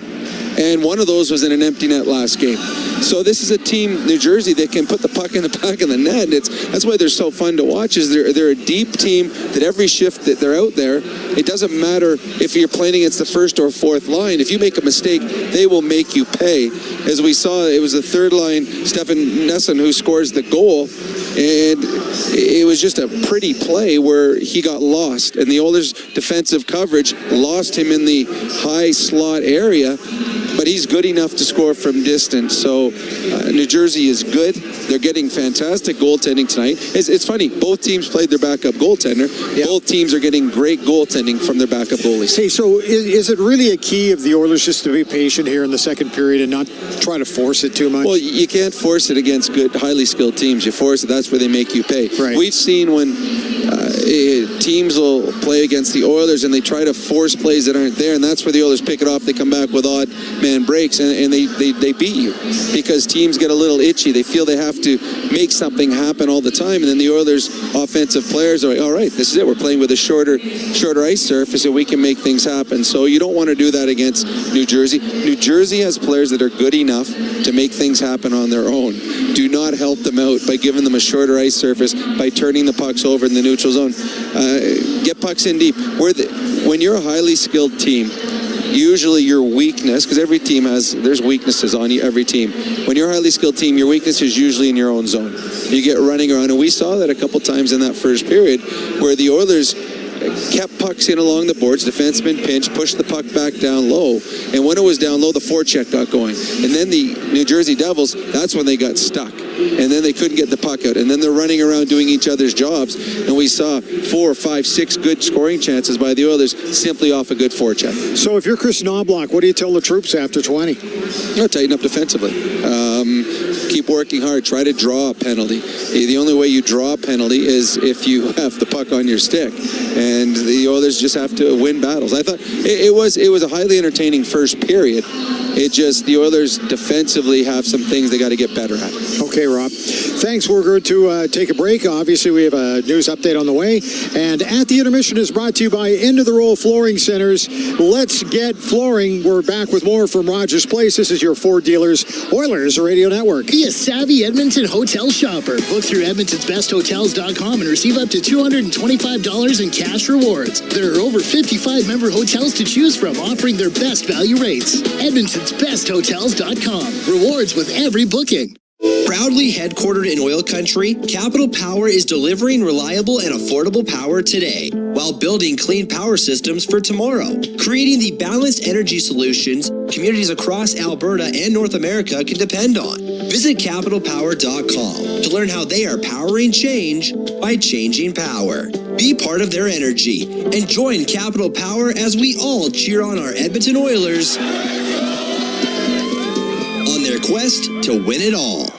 RS Breakers and Controls, Canada's leader in new, used, tested, and obsolete circuit breakers, MCC buckets, bus plugs, and switches. They have everything you need to maintain your aging electrical infrastructure, ensuring it operates as good as new. Their 24/7 emergency response gets you back up and running quickly, saving valuable time and money. Minimal generators or modifications needed. And like-for-like replacements mean no special inspections. Don't replace. Repair your legacy equipment with RS. Visit rsbreakers.com. Be a savvy Edmonton hotel shopper. Book through EdmontonsBestHotels.com and receive up to $225 in cash rewards. There are over 55 member hotels to choose from, offering their best value rates. EdmontonsBestHotels.com. Rewards with every booking. This is Global News at the first intermission. I'm Zach Ferguson. The federal and Alberta governments are staking out their positions on proposed new oil and gas emissions regulations. Ottawa says it's an emissions cap. Alberta says it's a production cap that will create a huge hole in the economy. Alberta says it's considering a constitutional challenge or using the Alberta Sovereignty Act. If you rewind 12 months to the day, we were talking about the long-awaited opening of the southeast stretch of the Valley Line LRT. Now, 1 year later, Edmonton Transit Service says the 13-kilometer line has carried 2.25 million riders, which is the equivalent to just over 6,000 riders per day. And Vice President Kamala Harris and former President Donald Trump have made their final pitches to voters in the same part of Pennsylvania at roughly the same time. Two presidential hopefuls spent the last full day of the presidential campaign campaign in a state that could make or break their chances at the White House. I'm Zach Ferguson. Your next scheduled newscast is at the second intermission on 880 CHED. Every year, carbon monoxide poisoning kills over 300 Canadians and hospitalizes many more. Carbon monoxide has no smell, taste, or color. But protecting yourself and your family isn't hard. A properly functioning carbon monoxide alarm can detect carbon monoxide and alert you to the danger. We've created a helpful carbon monoxide checklist to help you protect your household. Visit atco.com/co to learn more and download the checklist. ATCO. You can't predict exactly how your harvest will go. So here's the next best thing, InvigorResults.ca. Featuring localized and replicated trial results, you can see how InVigor canola hybrids could perform in your fields. But more importantly, the results demonstrate our consistent track record and undisputed leadership, giving you the confidence to flex your harvest muscle season after season. Go to InVigorResults.ca to see results in your area today. Businesses deserve the best protection against cyber threats. Alltech offers state-of-the-art IT and cybersecurity solutions to safeguard digital assets. The team of experts at Alltech are dedicated to providing the highest level of security, ensuring that data remains safe and operations are seamless. With Alltech, businesses can focus on growth while the rest is handled. From advanced threat detection to comprehensive data security, Alltech has it covered. Choose Alltech for reliable and effective cybersecurity. Visit alt-tech.ca now to learn more. At the intermission, brought to you by Hand of the Row Flooring Centers. Let's get flooring. Brent Griffiths back live at Rogers Place after 20 minutes of play. The Edmonton Oilers trailing the New Jersey Devils 1-0 in a game that provided lots of scoring chances and lots of goaltender saves. Let's take a look at your out-of-town scoreboard, which is brought to you by Pizza 73, the official pizza of the Edmonton Oilers. Just one other game in the NHL tonight, and they are playing late in the second period, 4 minutes to go. The Los Angeles Kings on the road in Nashville to take on the Predators, and there's only one goal that came in the first period. Anze Kopitar with that marker. So the Kings with a 1-0 lead on Nashville late in the second period. Darcy Kemper is your netminder for Los Angeles. Made 12 stops so far. And Saros is the netminder for Nashville, making 14 saves to this point. So 1-0 Kings. Almost at the end of the second period. If you're wondering what's going on in the American Hockey League, the Condors, they split a series this weekend with Coachella Valley, and now they're heading out on a 5-game roadie, which will start just down the highway from us, Highway 2. They'll be in Calgary coming up tomorrow night. And the Edmonton Oil Kings in the Western Hockey League will play Medicine Hat coming up on Friday after completing their Western swing. So they're back home for a few days, and then Medicine Hat is coming up. And in Monday Night Football in the NFL, it's Kansas City leading Tampa 10-7 at the half. That's your out-of-town scoreboard, brought to you by Pizza 73, the official pizza of the Edmonton Oilers. Players returning to the ice, period 2 on the way at the intermission is brought to you by End of the Row Flooring Centers. Let's get flooring. This is your Ford Dealers Oilers Radio Network. Hey, Paul Brandt here. As a musician, I'm drawn to the sounds of this great province. Whether it's the wind blowing down the Rockies, the rustling of grass across the prairie, or the sweet sound of a Ford Super Duty, it's all music to my ears. Speaking of Super Duty, with heavy-duty performance that's built for getting the job done right, it's no wonder this truck has Albertans singing its praises. The 2024 Ford Super Duty is available now at your Alberta Ford dealer. Just head on in today and tell them PV sent you. When the Oilers are on the ice, the big hits are a part of the game. But they shouldn't be a part of your drive. If you've been injured in a car collision, let James H. Brown & Associates and their over 200 years of combined injury law experience help you. Locally owned and proud Edmonton Oiler fans, James H. Brown & Associates is ready to support you with their unrivaled experience, unrivaled results, and unrivaled commitment. When accidents happen, head to jameshbrown.com. Legacy Heating and Cooling jingle auditions take one for Gene Principe. Are you ready, Gene? Ready? I'm not just here to make a thermo couple of bucks. I'd never just microphone it in. Take one. Call Legacy. Call Legacy. Nice. Boom! I'm a musical genius. Legacy's gonna love this for furnace season. What's not to love? With no interest and no Principe payments for 1 year. Are you always like this? Yep. Unlike a furnace, I have no filter. Legacy Heating and Cooling. Listen on air, online, and on the Radio Player Canada app. This is the Oilers Radio Network. Set for the second period live from Rogers Place in our Legacy Heating and Cooling broadcast booth. Jack Michaels and Bob Stauffer with you.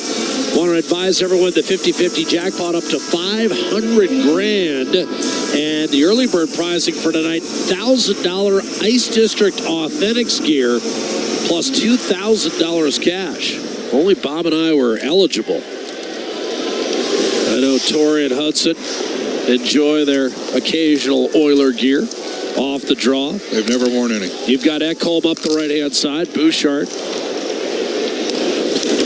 Don't break our confidence, Bob. We're trying to, promote the Ice District Authentics. That's all good. They can.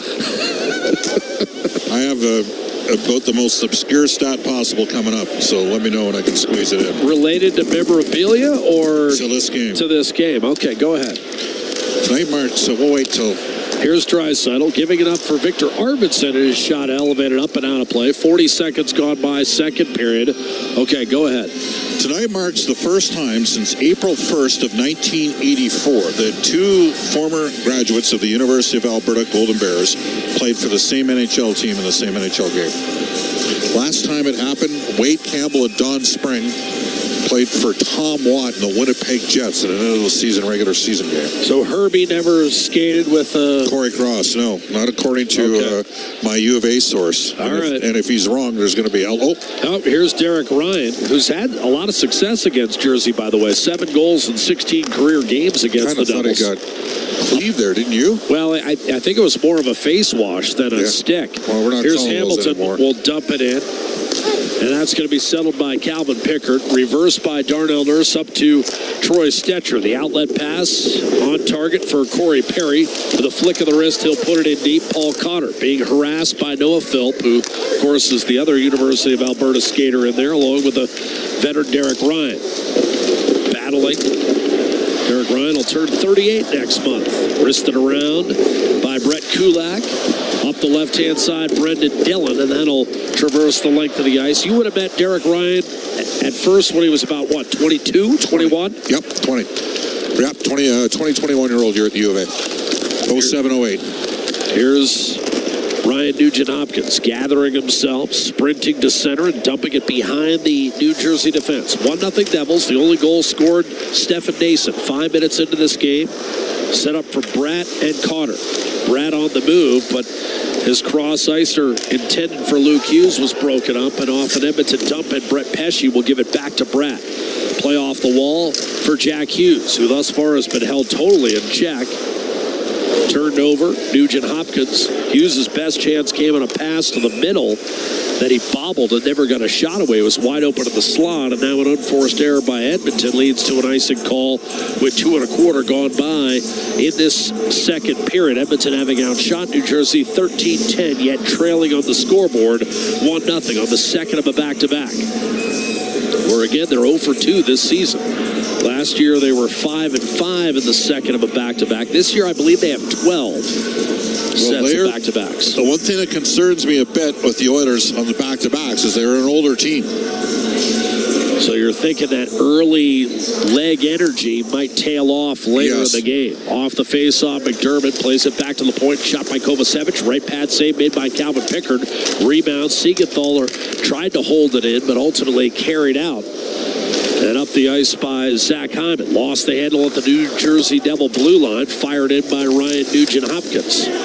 Tomas Tatar. Under pressure, Kovacevic to Siegenthaler. Play off the wall, McDermott, and then lifted off glass. That's going to be turned over. And here's Janmark given a second opportunity in the offensive zone for Edmonton. Justin Dowling tries to disrupt the cycle and does so. McDermott slow to move the puck up to Tatar, and Ekholm able to take over. Here's a steal by Kovacevic down the middle of the ice. Looks, shoots, and that was blocked by Bouchard. He had Tatar on his wing, couldn't get it to him.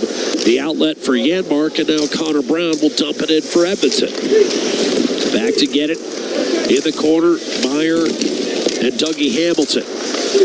Wrestled free by Meyer. He in turn had it stolen. And Heischer snatched it right back for New Jersey.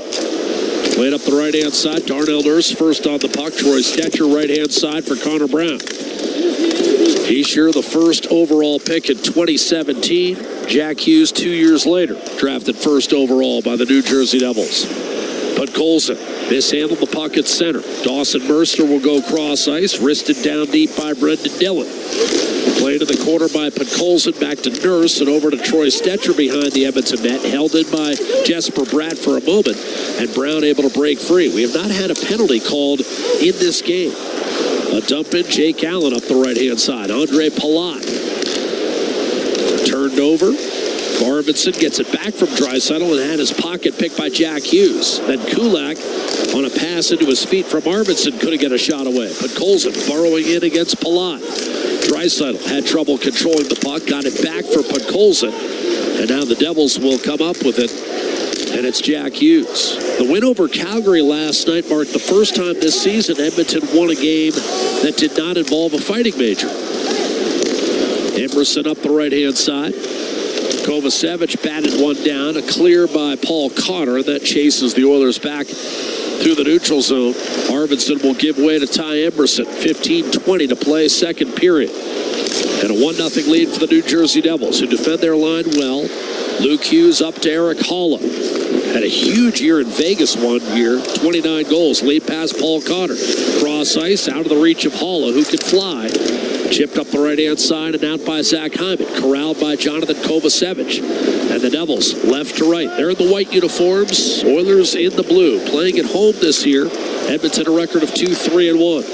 Emerson to Jeff Skinner. Breaking loose as Hyman. Put the brakes on. Skinner, a quick shot. A save made by Allen. And Nugent Hopkins could have gone up with a rebound. It's Heischer trading the puck with Dawson Mercer as the Devils come the other way. Centering pass for Heischer off the mark, and Bouchard in full flight. Will move it swiftly to Zach Hyman. Tapped free, Nugent Hopkins following the play, and a hard hit on Pesce delivered by Hyman. Here's a clear for Siegenthaler. That's snagged by Bouchard. Play left-hand side for Adam Henrique. He'll swat it in deep. Siegenthaler reverses to Pesce. Quickly nudged up the right-hand side. Not out. Man fell down. That was clean. Henrique lost an edge and a big hit laid on Dawson Mercer by Troy Stetcher. Nurse off that dump in. Will play it up the right-hand side. A steal, Justin Dowling. He'll chip it back in. New Jersey had to get back on side, and that allows Nurse ample time to find Troy Stetcher. Dowling shook the puck free, but it was fired in by Janmark. Allen couldn't get a stick on it, and the Oilers pour back into the offensive zone. More than 6 minutes into this second period, we've only had one shot for either side. So the teams have tightened up. Here's a puck coming free, short side, and a save Allen on Connor Brown. So just as I say that, the Oilers catch a break, and Brown gifted a point-blank chance short side, but Jake Allen able to seal it up for his 15th save of the night. And with 13:36 to go in the second period, we'll take a break from sold-out Rogers Place, downtown Edmonton, New Jersey. A 1-0 lead on a Monday night at Rogers. This is Ford Dealers NHL Hockey, the Oilers Radio Network. Looking for custom flags, banners, or canopy tents? Aurora Flags and Banners has a dedicated team to provide you with custom solutions and quality products. Aurora Flags has proudly serviced Canadian businesses and organizations for more than 30 years. Get a quote today at auroraflags.com. As a farmer, you can't afford to take any more risks than you already do. That's why you choose Invigor Hybrid Canola from BASF. It's not just the patented pod shatter reduction and club root resistant hybrids. It's the performance you trust to deliver year after year. This season, we're adding 3 new early maturing hybrids that are designed for your fields. So get ready to test the limits of your bins. See your retailer today and find out why Invigor has the top 3 hybrids in Alberta. When was the last time your electricity and natural gas provider made you feel like this?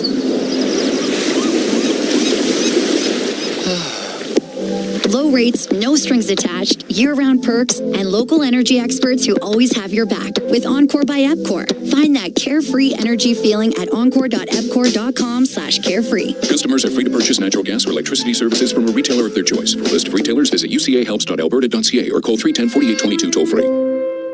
Looking for custom flags, banners, or canopy tents? Aurora Flags and Banners has a dedicated team to provide you with custom solutions and quality products. Aurora Flags has proudly serviced Canadian businesses and organizations for more than 30 years. Get a quote today at auroraflags.com.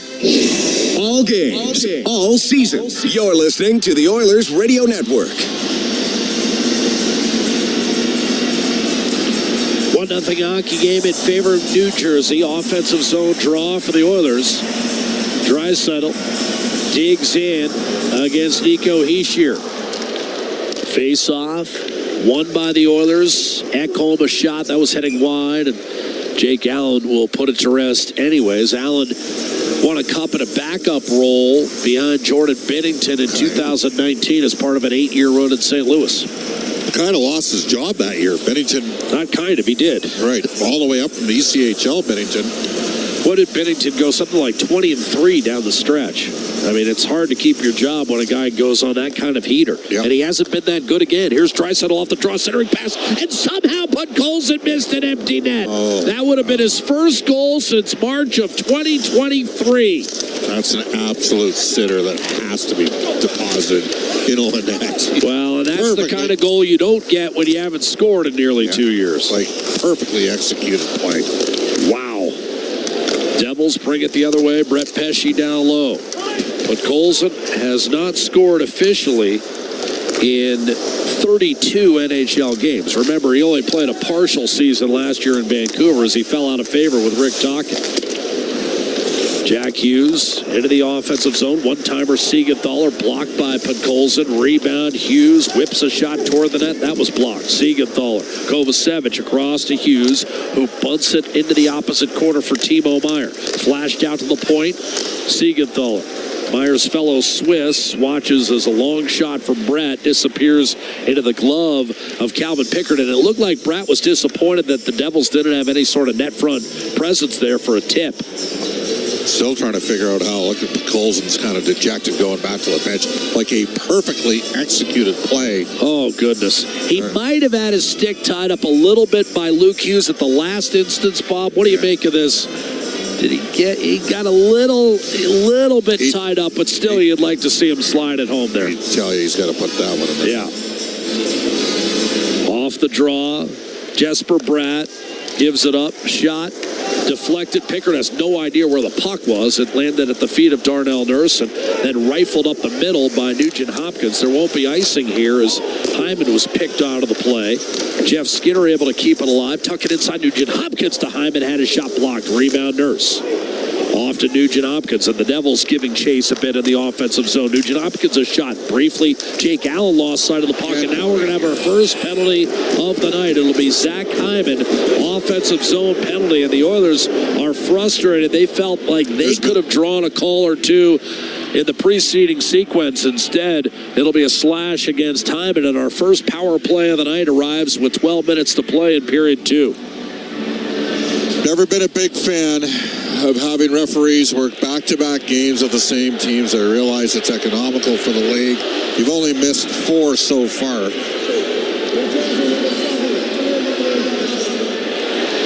Oh, it's an embellishment. They evened it up. Yeah, okay. So all of a sudden, are you okay now? Well, to be honest with you, I thought only Hyman was going to get the call, and it was probably warranted. My issue was the 3 that have been missed prior to that time they even that up. That's a... Hamilton did lift his right arm as though he had been stung by an avalanche of bees. In any event, sniper got him. The embellishment called, and thus we have a 4-on-4 situation here. So open ice with the coincidentals. Draisaitl off the draw, flashed it back to Bouchard, loading up his Ekholm against Nico Hischier. Ekholm cuts behind the net, left all alone for a moment, now look to drop it off. Arvidsson is out there with Draisaitl in this 4-on-4 up front. Bouchard and Ekholm, of course, paired together, and Bouchard running Mercer ragged. Draisaitl, rink wide to Arvidsson. Bouchard high slot, Ekholm. Defended by Siegenthaler. Now Draisaitl looking for space. Poised with the puck as ever. 9 goals, 16 points to lead the Oilers coming in. Bouchard in the net. Wrist shot save. Allen held sway. And then Draisaitl determined took that rebound from Mercer. Just overpowered him. Ekholm to Draisaitl. Waits, dishes, and Arvidsson taken out by Dawson Mercer. Crowd wanted a call, none forthcoming. Draisaitl shot blocked. The Devils another chance to get it out. Can't get it done. Ekholm, Bouchard, and Edmonton keeps the pressure on. Arvidsson wide open left face-off dot. Looks to unload. Doesn't shoot. Lays it off to Bouchard instead. Ekholm one more time. Takes a peek. Glides behind the net using a screen. Mercer tracking. In the meantime, a change made. And onto the ice comes Adam Henrique. Bouchard taken out of the play. Devils 2-on-2 the other way, left to right. Hischier at the end of his shift. Cross ice, open man, wrist shot, and that was wired wide. Was that another chance for Jesper Bratt? Boy, he has had some, or excuse me, that was Hughes. Had a lot of heat. That was Jack Hughes, and he blistered that one wide. Jack Hughes, a 99-point campaign 2 years ago. In over the line. Had 43 goals that season. Tried to tuck it inside. Taken away by Adam Henrique.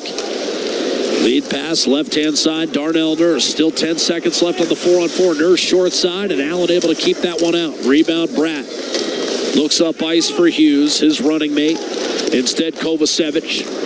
Up to Luke Hughes. The penalties are over. 5-on-5. Luke Hughes' shot deflected by Kulak off the side of the net and eventually collected by Nugent Hopkins. Devils a late change. Nugent Hopkins rink wide. And on the puck is Zach Hyman. Fresh out of the box. And with fresh legs, he tries to move it to the interior. Intercepted and brought the other way to Hughes by Eric Halla. Calvin Pickard out to handle the puck to Troy Stetcher. He'll shovel it up the boards. Played back by Nason to Brett Pesce. Tried to hit a cutting Paul Cotter, but that pass behind him, and Corey Perry picked it off to Emberson, who then angles one off the boards back towards center. Pesce under control with a puck for New Jersey through the neutral zone. Noah Philp took it cleanly from Paul Cotter, and now Connor Brown moves in left wing for the Oilers. A shot stick save, Allen. Rebound out to Stetcher, and his shot was interfered with by Tomas Tatar at the last instant. Connor Brown behind the net for Corey Perry, out of his reach.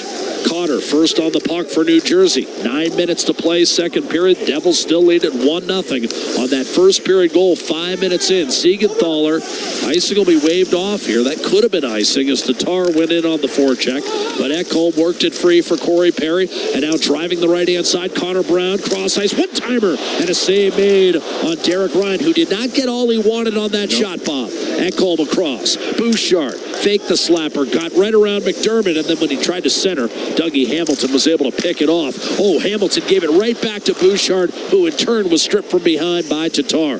And the teams continue to trade one turnover after another. I don't know what the official giveaway takeaway is tonight. Lots. Bouchard, Janmark, one-timer crushed right into the midsection of Jake Allen, who makes his 20th save of the night. The shots in this period are 7-1 in favor of Edmonton, and yet the Oilers have been unable to tie the game. It's still 1-0 for New Jersey. The game's only goal belongs to Stefan Nason. And we come right back to Rogers Place in downtown Edmonton in just a moment with more Ford Dealers NHL hockey.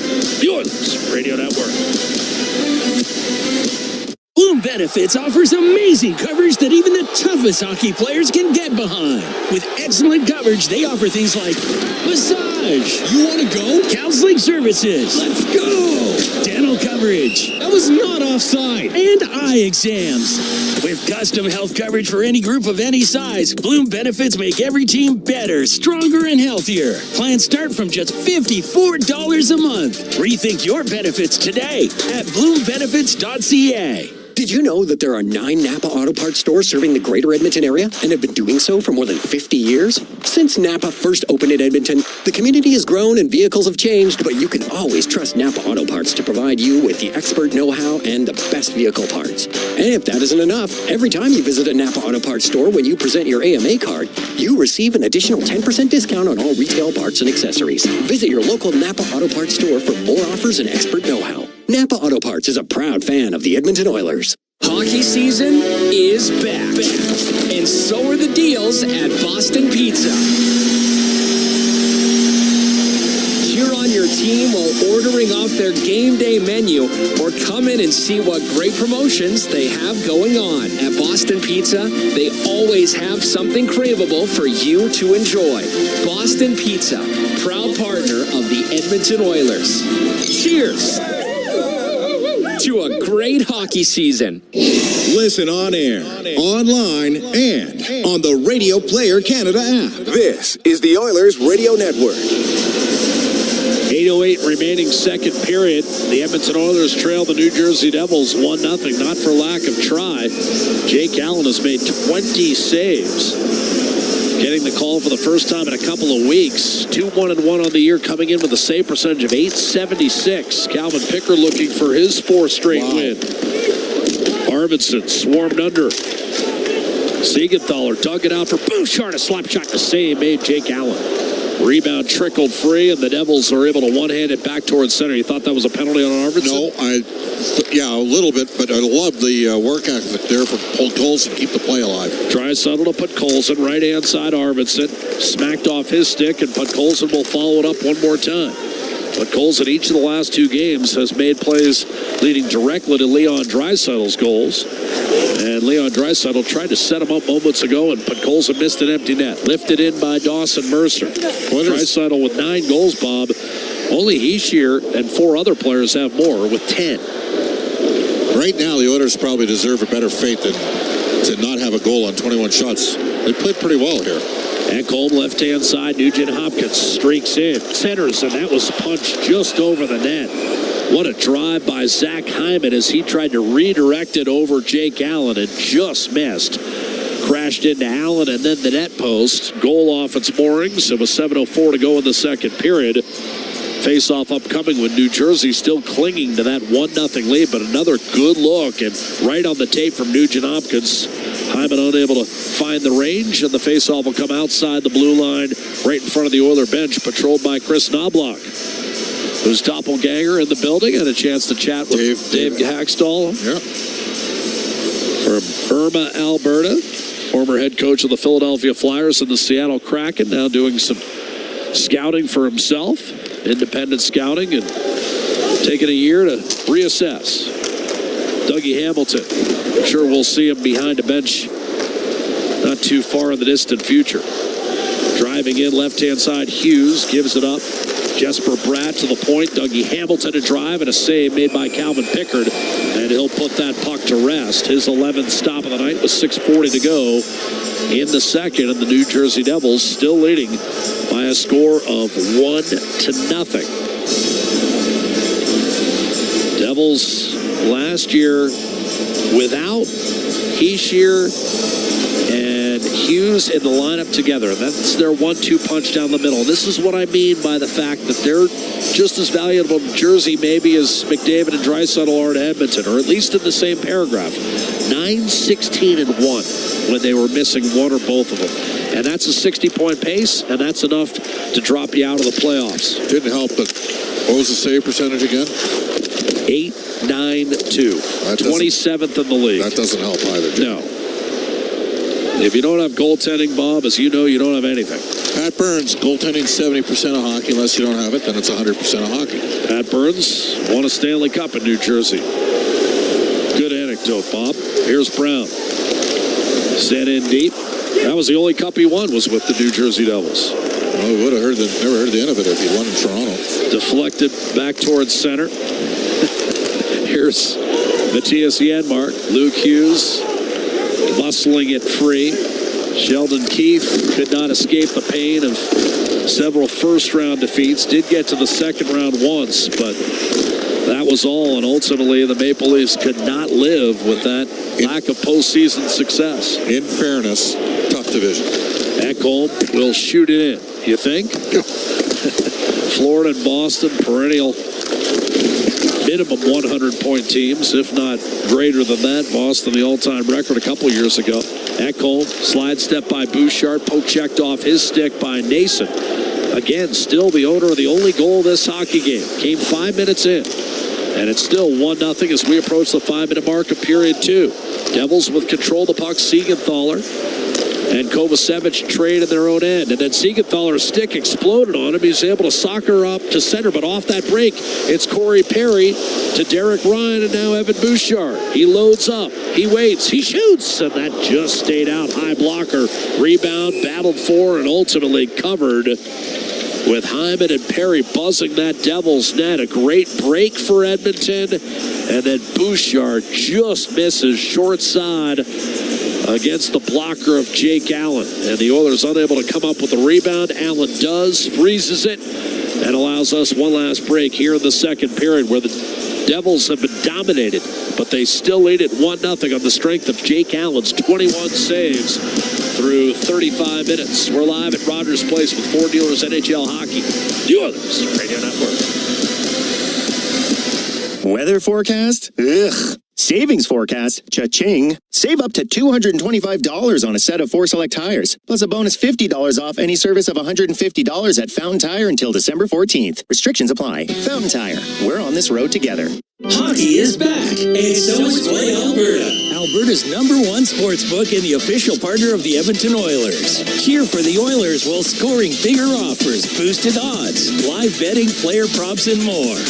New to Alberta? New players now receive $200 in free bets just for signing up.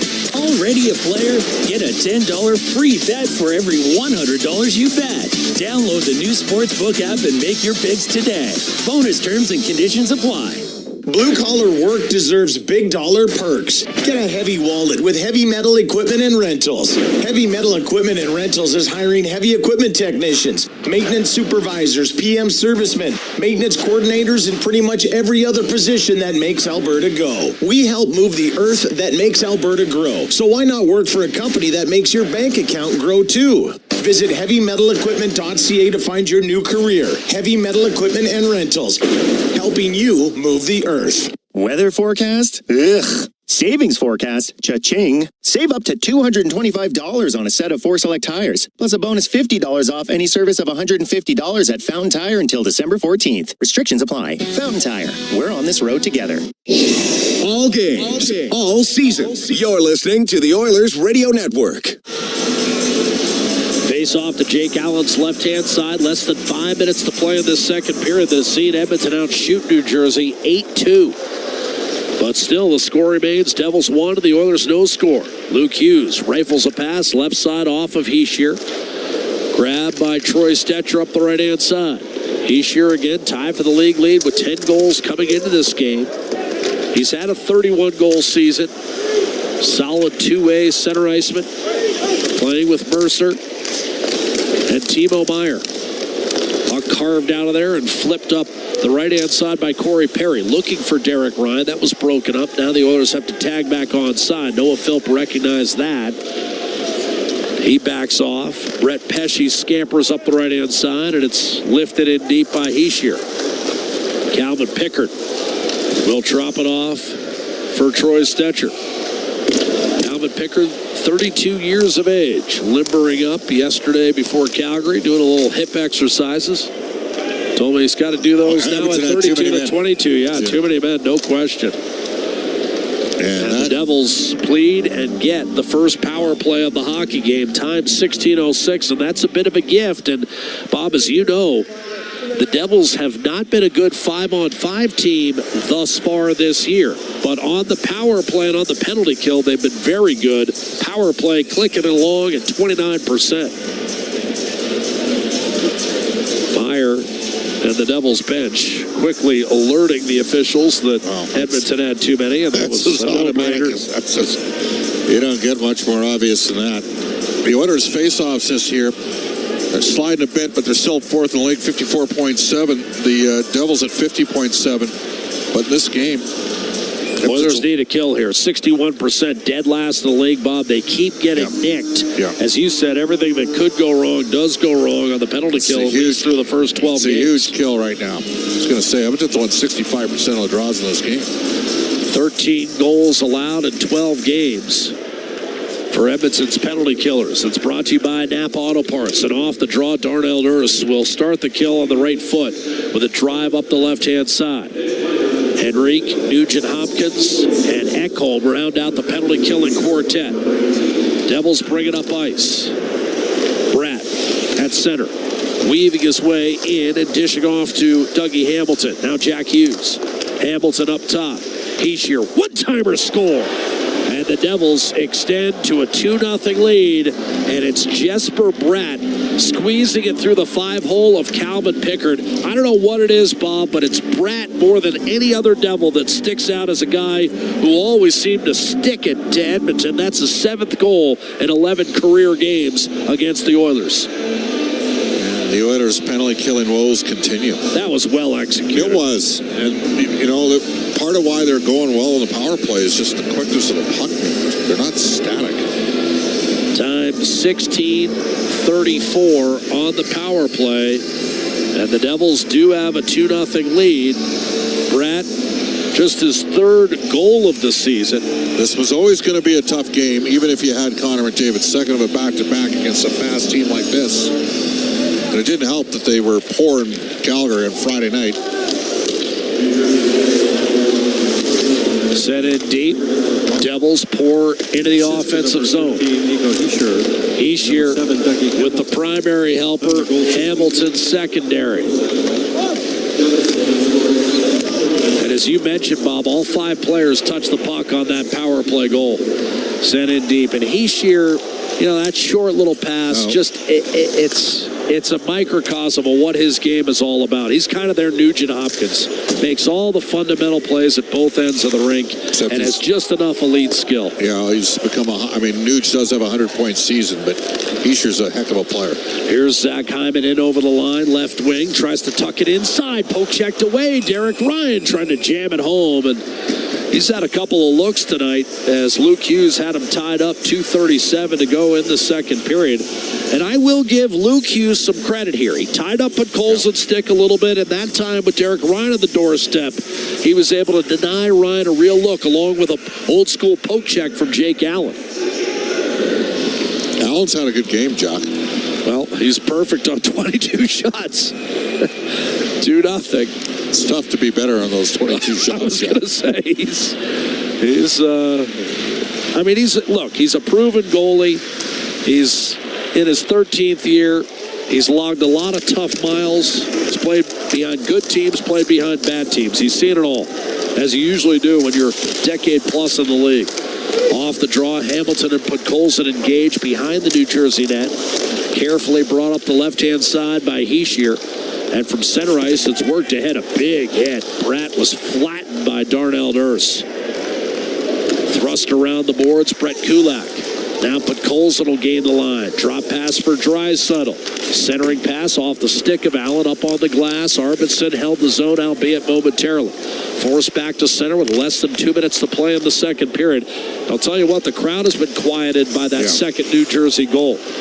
Here's Leon Draisaitl hustling through the middle of the ice. Dishing off, getting it back against Dillon, centering pass. Arvidsson couldn't find it. Now Troy Stetcher spins, and likewise he lost it off his backhand. And Edmonton lacking that fine polish. Centering pass quickly tipped on net, and a save on Podkolzin by Jake Allen. And Podkolzin continues to be snake bitten.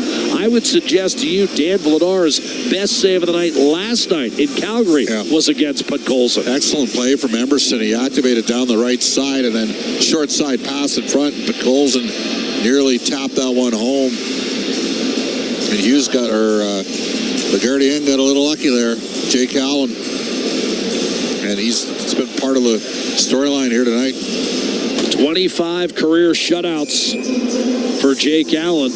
And he already has a shutout to his credit this season as he bageled Utah. Off the draw, you've got Jack Hughes behind the net for Brett Pesce. Lead pass left wing. Oh, blowing a wheel was Emerson. Here's a gift, but Heischier could not thread it through to Stefan Nason. Wow. The Devils might rue that missed opportunity to gain a stranglehold on this game. Emerson just fell down, and Heischier could not get it through to Nason. I was a little surprised he didn't shoot that puck. Edmonton on it. Brett Kulak working his way up the right-hand side to Emerson, who shoots it in with a minute to go in this second period. Allen between the wickets for Brett Pesce. Looks up ice, Feeds Jack Hughes to the middle, and the Devils unable to come up with it. 3-on-2 for the Oilers. Right to left, Henrique to Matthias Janmark. Centering pass deflected up in the air, batted it around, and Jake Allen's got it. And that pass just a little behind Janmark. Again, the finer points of the offensive finish do not seem to be there through nearly 40 minutes for Edmonton. 40 seconds to go in the period still. 2-0 for New Jersey. If you had told me that Edmonton would be out shooting New Jersey 24-13 late in the second period here, you're probably thinking 2-0 Edmonton. I would take that all day. Coming off the second of a back-to-back, Oilers are going to load up their top line for the final 41 seconds of this period. Draisaitl, Nugent-Hopkins, and Hyman on the ice. 5-on-5 with 40 seconds to go here. Ekholm and Bouchard face off right side of Jake Allen. Draisaitl beaten off the draw by Eric Halla. Puck in the corner, trapped, 4-player scrum. Chiseling, digging hard, Zach Hyman. He went down. Draisaitl ridden behind the net by Kovacevic, who was careful not to take a holding penalty and allow Timo Meier to wedge that down the ice. It'll be icing against New Jersey. And Dawson Mercer a little frustrated. He didn't get the call. Another first-round pick that the Devils picked up back in 2020. He's had a couple of 20-goal seasons, including last year. He works. See, they added the size in the offseason on the back end, getting Dillon and Kovacevic, and then obviously a guy that can really play in Pesci. Well, the other thing you like about Mercer is he's never missed a game, Bob. In his 4th year, he's durable. And that's one of the underrated qualities. They're going to drop this puck again. Libor Sikonik wants to drop it again. That's one of the underrated qualities. When we get asked about McDavid and Draisaitl, people forget part of being a great player is always being there. And I know McDavid's out right now, but he's going to be back soon. These guys don't miss more than a handful of games a year, and most of the time they don't miss any. Draisaitl wins the faceoff. Bouchard to drive, and that was blocked. He'll keep it in, though. Devils had a chance to get it out. Did not do it. Shoveled out to the point. One-timer Bouchard deflected right in front, and that might have hurt Siegenthaler. He's going to be okay. The Devils will skate out the remaining time as the Oilers just kind of packed it in for the rest of the period. And Kovacevic, I don't think Edmonton realized they had 5 or 6 seconds there, and Kovacevic was the only man skating and just leisurely strolled up the center to melt the remaining time of the clock. And as Bob mentioned, despite holding New Jersey to just 3 second period shots, the Devils are able to bang one of those in on the power play.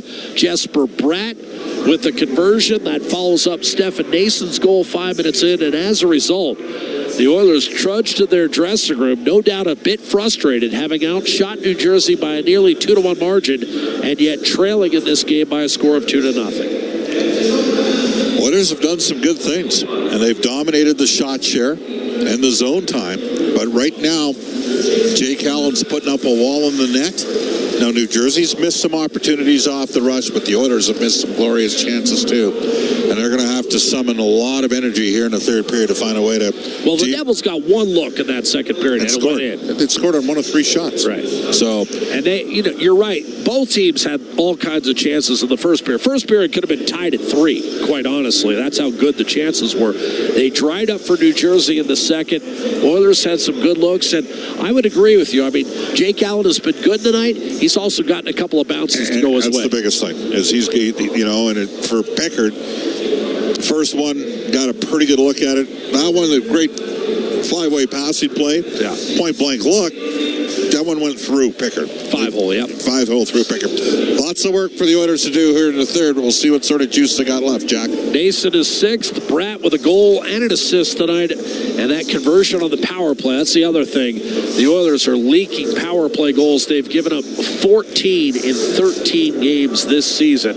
Penalty kills sitting around 60%. You need your special teams to deliver on a night like this. And right now, the Oilers could sorely use that. They outshoot the Devils 10-3 in that second period, but have nothing to show for it except a deficit that increased. It's 2-0 New Jersey, 40 minutes complete at Rogers Place. Now, the Oilers already this season can claim 2 wins when trailing after 2 periods. So that's a positive if you're looking for positives with respect to the Edmonton Oilers. Most recently, a week ago tonight, rallying from a 2-1 deficit to ultimately upend Detroit in OT. 2-0 Devils, 40 minutes in the books, and it will be Bryn and Rob when we come back.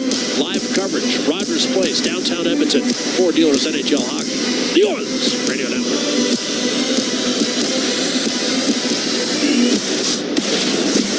You can't predict exactly how your harvest will go. So here's the next best thing. InvigorResults.ca.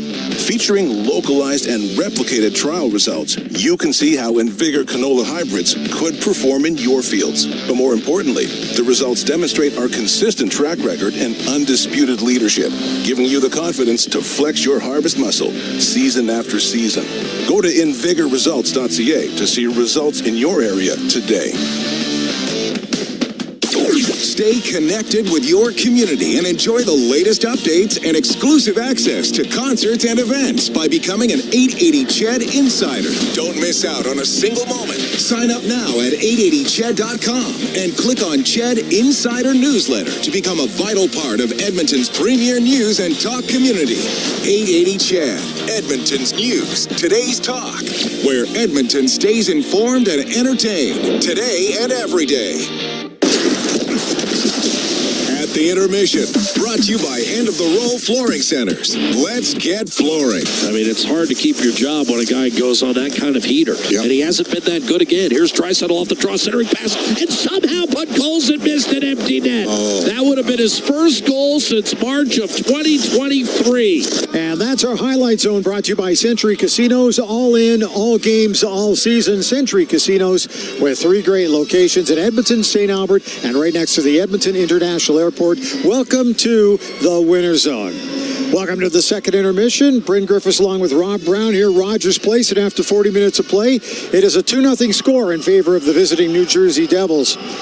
Well, we talked in that first intermission about just can't make a lot of mistakes. Oilers really only made one, and they got a little caught up in the neutral zone and got tagged for too many men on the ice, and the Devils made them pay, Rob. Well, they didn't get caught up. They had too many men on the ice. Oh, yeah. And you know it's a too many men penalty when the right-hand defenseman passes the puck to the right-hand defenseman. And Bouchard got the puck on the boards. He throws it back to Emerson, and when he did that, he's like, oh, no. That's the guy that's... so I'm not sure who was supposed to come off. I'm not sure who was supposed to come on. But both Emerson and Bouchard were on the ice. Too many men. And yes, in a game that is tight, both teams playing well, the Oilers controlling the play in that period, but facing a tough goaltender, you can't make a big mistake. You know, and you got a poor penalty killing as it is on the season.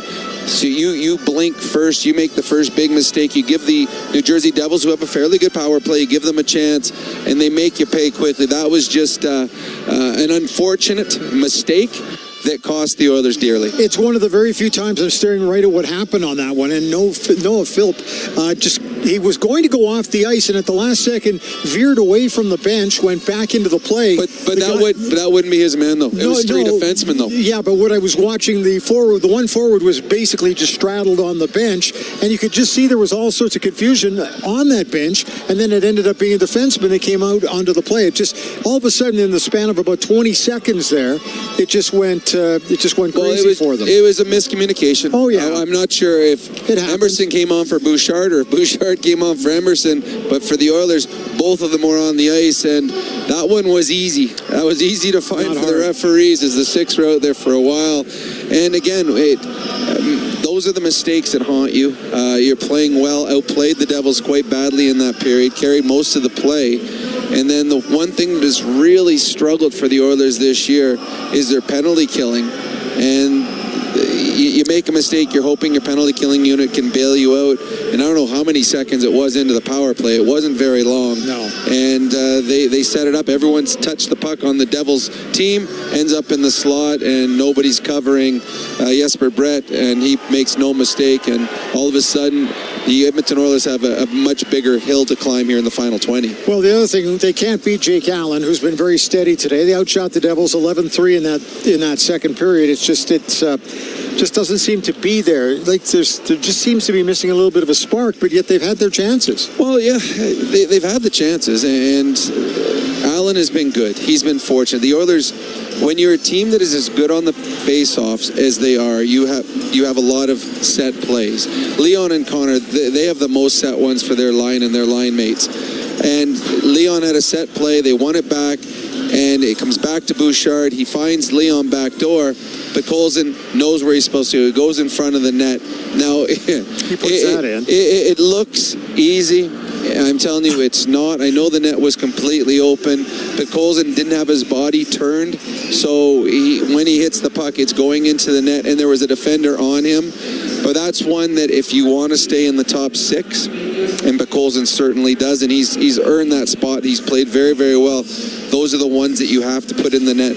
You know, that goes in, it's 1-1, and the Oilers are dominating play. But it was a nice setup, nice execution, just unfortunately for the Oilers, no finish, because that was one that Jake Allen, sometimes you got to be good, as Allen has been, sometimes you got to be lucky, as he was right there. The other thing, too, the Oilers and the Devils had a 4-on-4 situation there, where it was like it was an Oiler power play. I was going to say, it was a 4-on-4 only in numbers. Right. That was, the Devils were exhausted. There was nothing they could do. They weren't coming close to getting the puck. And then the Oilers actually made a change at one point, too. And now the Devil players are like, oh, no, here comes some fresh legs. Normally we see that with Connor and Leon. This time it was Connor and Arvidsson, and they made a number of very nice plays that unfortunately were not able to find the clear shooting lane. But if you talk about territorial-wise and puck possession, that second period, the Oilers controlled that, which is great considering they're playing against a puck possession team in New Jersey. Right. The one problem for the Oilers in the third period is when you start pushing and you're down to, sometimes you have to take those 50-50s, you take that chance. The Devils do have speed, they do have skilled players. That's where they'll take advantage of it. So the Oilers, as much as they've got to push the play and maybe take a chance here or there, they got to be very cognizant of having a third man high or having a defenseman, making sure that they're back, because this New Jersey Devil team right now is waiting for that odd man rush going. Hey, your thoughts on Jesper Bratt? I was watching for two shifts specifically. Man, he just moves so nicely, moves into those holes beautifully. He's a really solid hockey player. He's got skill. He's, probably he averages about 60, 65 points a season. He's getting better as he gets older. What's he now? 26 years old. He's just coming into his prime. He's fast. Again, he's one of those Devil players that's highly skilled and not big. He's only 5'10", and I know I had hockey cards of myself. We always lied about our height, so probably not quite 5'10", and only 175 pounds. But he puts himself in positions where he doesn't get hit. He's speedy, very heady, and the goal that he scored, he started around the goal line, he followed where the puck was being passed, and then he kind of got out into a quiet area, and it snuck away from the two defenders. And when the puck came to him, it was on and off his stick. Calvin Pickard, I know that Bob said it went through him. It did. But a 5-hole, when a goalie's moving, if you can hit the 5-hole, he can't stop it. The goalie has to push off. It's there. It's a small hole. If you hit it, it's going in.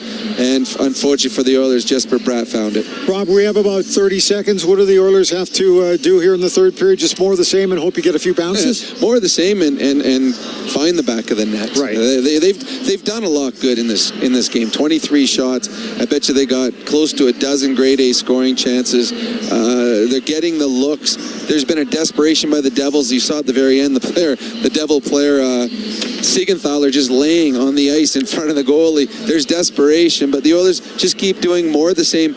Execute in the Edmonton Oilers. They need to get that first goal to give themselves a little life. Okay, Rob, thanks. We'll talk to you after the game. And At the Intermission is brought to you by End of the Roll Flooring Centers. Let's get flooring. We're back with more from Rogers Place. This is your Ford Dealers Oilers Radio Network. Bloom Benefits offers amazing coverage that even the toughest hockey players can get behind. With excellent coverage, they offer things like massage. You want to go? Counseling services. Let's go. Dental coverage. coverage. That was not offside. And eye exams.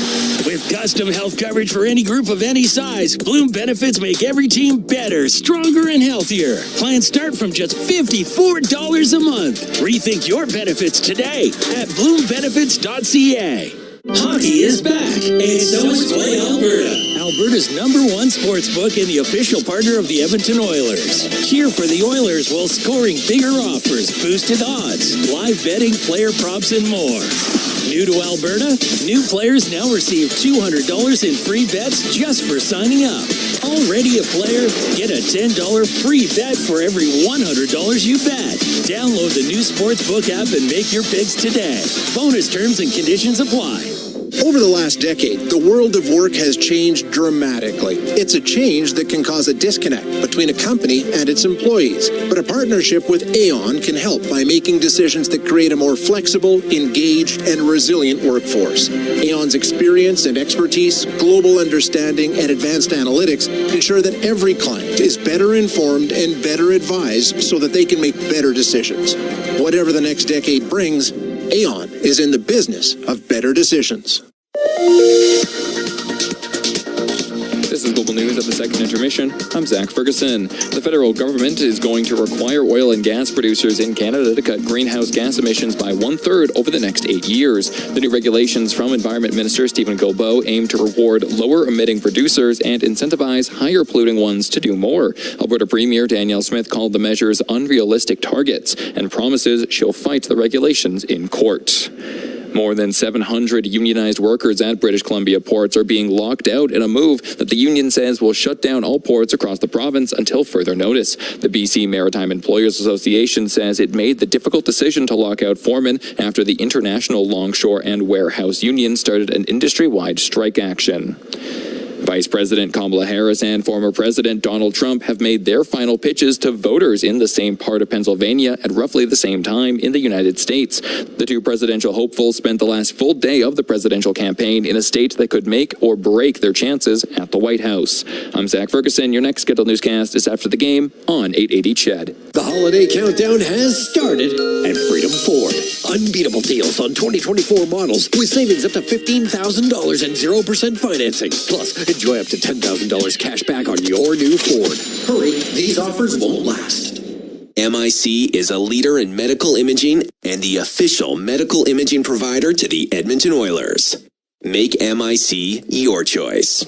Whether you're a professional athlete or a weekend warrior, the game doesn't stop for injury.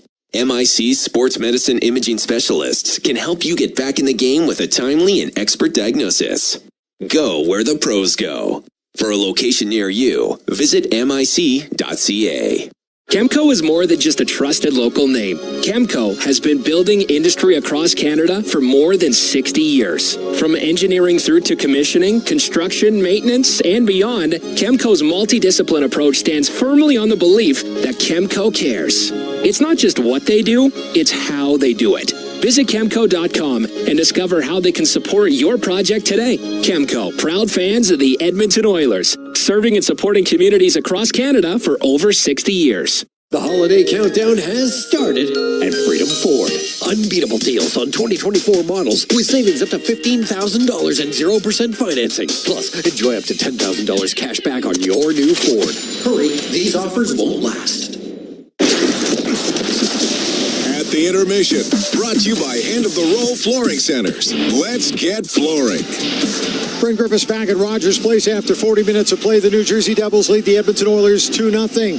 Let's take a look at what's going on the out-of-town scoreboard, brought to you by Pizza 73, the official pizza of the Edmonton Oilers. Just one other matchup.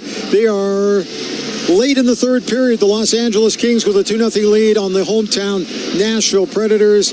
Anze Kopitar and Kevin Fiala were the goal scorers for the LA Kings in that one tonight. And Monday Night Football in the NFL, it's Tampa with a record of 4-4, taking on the 7-0 Chiefs. And they are just starting the fourth quarter, and they are all tied up 17-17. That one's going to be exciting, too.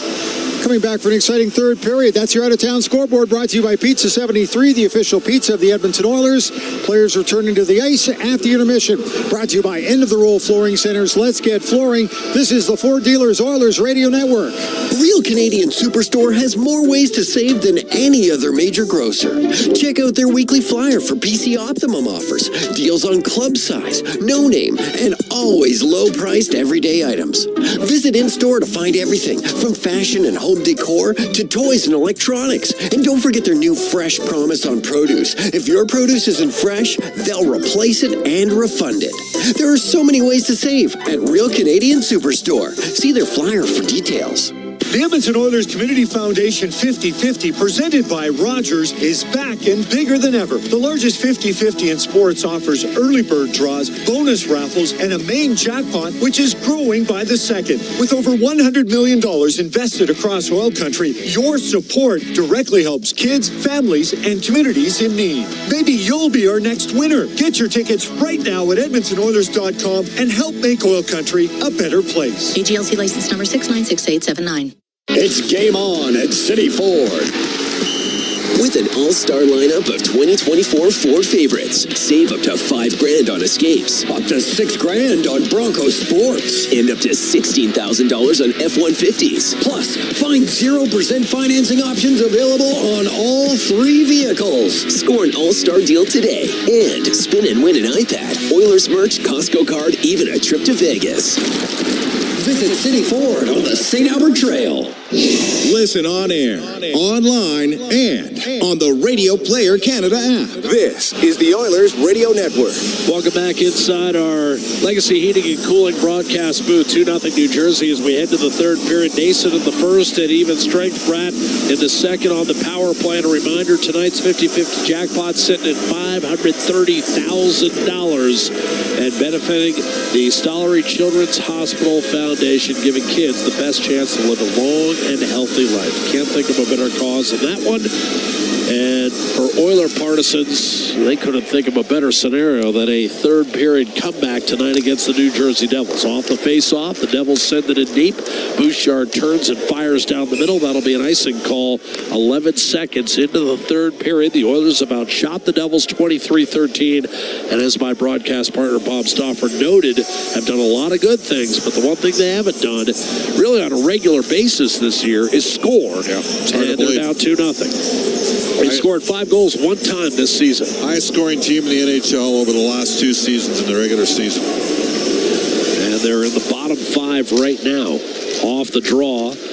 Battled for, ultimately controlled by Ekholm. Now, they had woken up a bit with 9 goals in their last 2 games, but thus far been bageled by Jake Allen. Ekholm, I think, was trying to fool Allen there as he kind of made a move toward rimming and then shooting from beyond the blue line, but Allen held his position and put it away. A faceoff will come to his right. We saw that executed one time in St. Paul years ago. You and I did. Yeah. You know who could do it well was Lyle Odeline and Brent Severin, who's from Vegreville, another U of A guy. But Lyle Odeline was a guy that was really good at that fake dump-in sometimes, and then he could catch the goaltender cheating a bit. Draisaitl going to be waved out of the circle here. Face off to Allen's right-hand side. Nico Hischier, the New Jersey Devils captain, now in his 8th year, will dig in against Arvidsson. Tie-up draw situation, squirted loose to Evan Bouchard. Slide step to his right. Draisaitl pressured by Siegenthaler, shook him, then centered, and that was broken up, and it drifts outside the zone.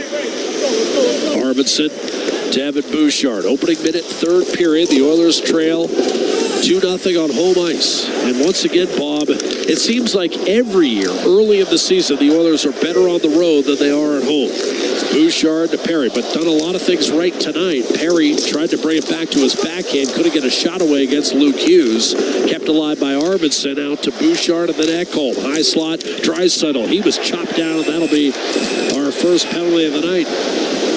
That will result in an Edmonton power play. It's Nico Hischier, the captain, who chopped Leon Draisaitl down. I thought it was Hischier, but no, they're going to say instead Timo Meier. Yeah, you could have called it on either, to be honest with you. They got Meyer in from the right-hand side. Yeah. Boy, Heischer was right there, too. Well, whatever. It's Meyer. I'd rather have Heischer in the box. Yes, better face exactly. And, talk about a reliable guy in all situations. It'd be Nico Heischer. Face-off right-hand side of Jake Allen. He's going to take the draw here. Draisaitl went to see Brad Harrison there, and they took a look at his skate. So Meyer in the box. Heischer stays out to take the draw against Draisaitl. Bouchard and Hyman stack the paint. Nugent Hopkins and Ekholm round out this Atco Energy power play unit, which came through last night, Bob, with the game-winning goal midway through the third. But here, the Devils win the draw and rifle it down the left-hand side. Atco Energy, your trusted Alberta retailer. Minute 20 gone by. Third period, Edmonton trails 2-0. Looking to break through against Jake Allen on the power play. Came through in the clutch last night, needs to do so again tonight. Here's Ekholm winding it up. No shot lane. Bouchard, top of the right circle, Draisaitl. Net front presence is Hyman. Here's Nugent Hopkins, right side of the net. Short side, a couple of stuffs and a save made by Jake Allen. And it's Dawson Mercer looking up ice, locating Heischer. 2-on-2 short-handed, and Heischer will shoot it in off the pads of Calvin Pickard in net tonight for Edmonton. Stuart Skinner having earned the victory last night with 28 saves in the 4-2 win over Calgary. Second of a back-to-back for Edmonton. Draisaitl tried to drop it off to Bouchard, and that was a miscommunication. Drifts outside the zone. Nugent Hopkins gathering himself at center ice. Left to right, Edmonton pours back in. Change-up situation. Onto the ice, Adam Henrique joining the fray on the power play. Freeing it up for Ekholm. Calling for it, Bouchard, no shot. Flicks it down low for Nugent Hopkins. Checked by Pesce. Bouchard to Ekholm up top. Hard pass collected by Henrique. Back to Ekholm at the point. Hyman side of the net. Blast. Bouchard staved Jake Allen. Rebound. Hyman freed it up. Henrique nearly blew a wheel. Got it back to Ekholm. Bouchard with 20 seconds left on the power play. Had it swatted away by Eric Haula. Little indecision there up top, and it cost the Oilers. Ekholm. Checked by Pesce. Loose puck. Pesce flipped up the boards. Jack Hughes able to settle and take the hit from Corey Perry to make the play inside the Oiler blue line. And that will be all for Edmonton's first power play opportunity of the night. Jack Hughes, the steal on Nurse, who comes back into his midsection, frees it up for Jeff Skinner. Puck rolls free. Skinner had his stick lifted from behind. Dougie Hamilton challenges his one-time teammate Jeff Skinner in Carolina.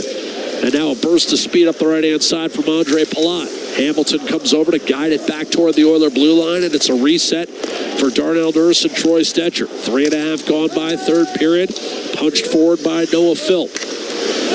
Handed by Jake Allen. Right-hand side, Luke Hughes put it up the wall, and the New Jersey Devils have something brewing here. Tatar in over the line with Justin Dowling. He'll get it in deep. Dowling against Troy Stetcher. Edmonton able to bust up the cycle. Janmark reversed back behind his own net for Emerson.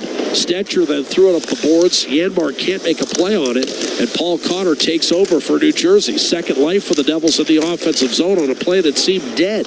Here's Cotter. Trying to change a pace and was dumped to the ice by Ty Emerson. Stepping up is Luke Hughes through the wickets of Eric Haula and thrust around the boards for Paul Cotter. Haula, sharp left corner. Tried to center it. That clattered off the boards. Cotter to Haula. Checked by Stetcher. Those two grapple for puck possession. The Devils able to keep the Oilers hemmed in near the half wall. Now Stetcher with a steal and an outlet to Connor Brown. And finally the puck is forked back inside the Devils' blue line. Nason over to Luke Hughes. But right now New Jersey just biding time. This is being played at their tempo and pace.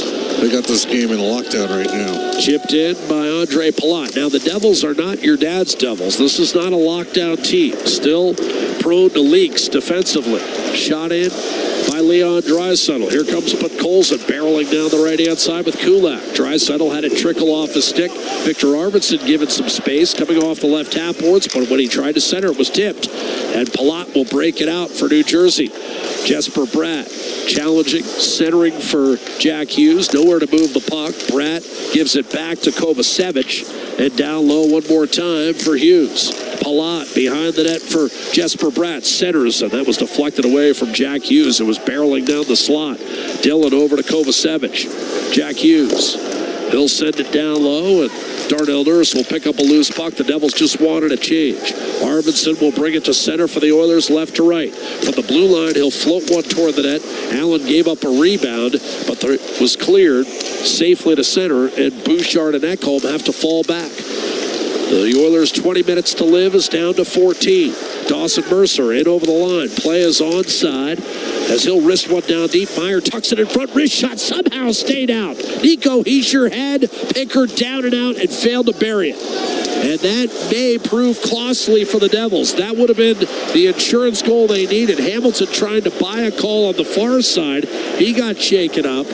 Might have collided with Zach Hyman at live speed. Luke Hughes to Timo Meyer, but the Devils don't get it out. And Bouchard down the half boards. Tried to center, and Luke Hughes took it away. There's lots of cheap stick work out there in this game tonight. That's because they didn't call anything early. Ekholm inside his own blue line. Are you saying both sides or predominantly Jersey? No, both sides. Both sides. 13:15 to go, third period. Oilers have outshot the Devils by a 2-1 margin, 28-14. Yet they trail 2-0. Hischier missing an open net. Well, there's one each way. Yeah, but Colson and Hischier. Right, but one guy hasn't scored in a year and a half, and the other is the captain of your team. Yeah, lead pass, Tomas Tatar. Paul Cotter will sprint in from the right-hand side. Finishes check on Emerson. Leveled him, in fact. Noah Philp freed it up, however, and Corey Perry with a dart up the middle. Trying to settle that puck down with Brett Kulak. Derek Ryan following it up, but Kovacevic will take it from Siegenthaler and send one skipping back through the neutral zone. Emerson to bat it down with 12.5 minutes now remaining in regulation. And New Jersey still holding a 2-0 lead. Brett Kulak to Connor Brown, right wing, wrist shot. And that missed badly. Careened off the corner boards all the way out to center. Brown had a glorious opportunity in the first period, only to be stoned by Jake Allen off the rush. Andre Palat, rink wide, looking for Jack Hughes. He's got it. Hughes will send it up the boards, but Stetcher is there to cut it off and slide it back through the neutral zone. Pesce over to Luke Hughes and chipped in deep by Jesper Bratt. Leaving it was Calvin Pickard. Hard rim around the boards, and the speed of Janmark will negate icing. He's first on the puck. Luke Hughes blew a wheel, quickly regains his feet, and the puck nudged free for Andre Palat. From center ice, tried to get it in. Palat, for years, a line mate of Steven Stamkos and Nikita Kucherov. Talking about a cushy position. Well, he's got two more good wingers with him right now, or two more good players to play with right now, and Jack Hughes and Jesper Bratt. Dougie Hamilton off an Edmonton dump in through center ice. Sent in deep, Timo Meyer. Oilers break it out. Arvidsson, Draisaitl tried to go cross ice. That was tipped, and here's Timo Meyer. Maybe a 3-on-1. Hischier back to Meyer, denied by Pickard. Rebound, Mercer, wrist shot, Hamilton blocked. What a save by Calvin Pickard. Maybe the game-saving stop the Oilers needed. A right pad denial, and the Devils can't believe they haven't cashed in on a couple of recent point-blank opportunities. Calvin Pickard rising to the fore, and again Hischier, the victim. He missed an empty net earlier. This time slid it across, and Timo Meyer stopped by Calvin Pickard. Will that turn out to be a turning point? We'll find out. 11:08 to play, third period. New Jersey 2, Edmonton no score. This is Ford Dealers NHL Hockey. The Oilers Radio Network. Believing in yourself takes confidence. At Portage College, 93% of grads say their education gave them the skills and knowledge they needed for their careers. That's the kind of confidence that leads to great results. Learn more at portagecollege.ca. Hey, Paul Brandt here. You know what I'm a fan of? Alberta. The The wide open spaces, the highways and byways, and a rugged, beautiful terrain that I'm proud to call home. Maybe that's why I'm also a fan of my Ford F-150. It's tough, capable, and smart, which makes it a natural fit for roads like these. So if it's a new truck you're looking for, look no further than the truck Albertans love to drive, F-150. Head into your Alberta Ford dealer and tell them PB sent you. The Edmonton Oilers Community Foundation 50-50, presented by Rogers, is back and bigger than ever. The largest 50-50 in sports offers early bird draws, bonus raffles, and a main jackpot, which is growing by the second. With over $100 million invested across oil country, your support directly helps kids, families, and communities in need. Maybe you'll be our next winner. Get your tickets right now at EdmontonOilers.com and help make oil country a better place. AGLC license number 696879. Portage College graduates are incredibly employable. How does Portage know? 99% of employers surveyed said they would hire a Portage grad. Get career ready at Portage College. Learn more by visiting portagecollege.ca. All games, all season. You're listening to the Oilers Radio Network. Well, you got a 2-0 game right now in favor of the New Jersey Devils. A face-off to Calvin Pickard's right-hand side, who might have just given Edmonton some real hope there with a denial of Timo Meier point blank. If that goes in 3-0, 11 minutes to go, it's probably all she wrote. Oilers through the neutral zone. Brendan Dillon defending against Jeff Skinner, who's got 21 career goals against New Jersey in 50 outings. Nugent Hopkins able to keep the play in the offensive zone for Zach Hyman. Jeff Skinner located net front as Hyman wheels up top, lost the handle, and here comes Dawson Mercer with Meier. Lofts it to Meier in one motion. Backhander score, and there Timo Meier able to convert off a brilliant touch pass from Dawson Mercer. It's 3-0 for the Devils. Timo Meier with his 6th of the year. Well, Zach Hyman trying to maybe do a little bit too much. Reverse back to the top of the face-off circle out towards the blue line, turn the puck over, and then Meier, I mean, the guy can score, we know that. How about the touch from Mercer? Oh, Mercer's a player. I mean, they had to choose between Mercer and Holtz, and I think they got one right. We're going to see Holtz. Shane Huddy's working tonight's Prime broadcast. He told me Holtz. We'll see Holtz in Vegas. Yeah, says he's been okay. That brought Paul Cotter to New Jersey, that deal. And here we go with 3-0 now. Meier from Mercer.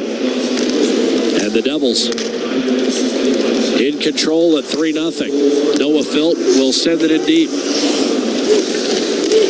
Up the right-hand side, Andre Palat did not get it out. Second effort, Derek Ryan keeps it alive. Kovacevic slugged it down the middle. That will roll wide of Pickard and be whistled for an icing call against the New Jersey Devils. 10:02 left in regulation, so a lot of time, but now the deficit is 3.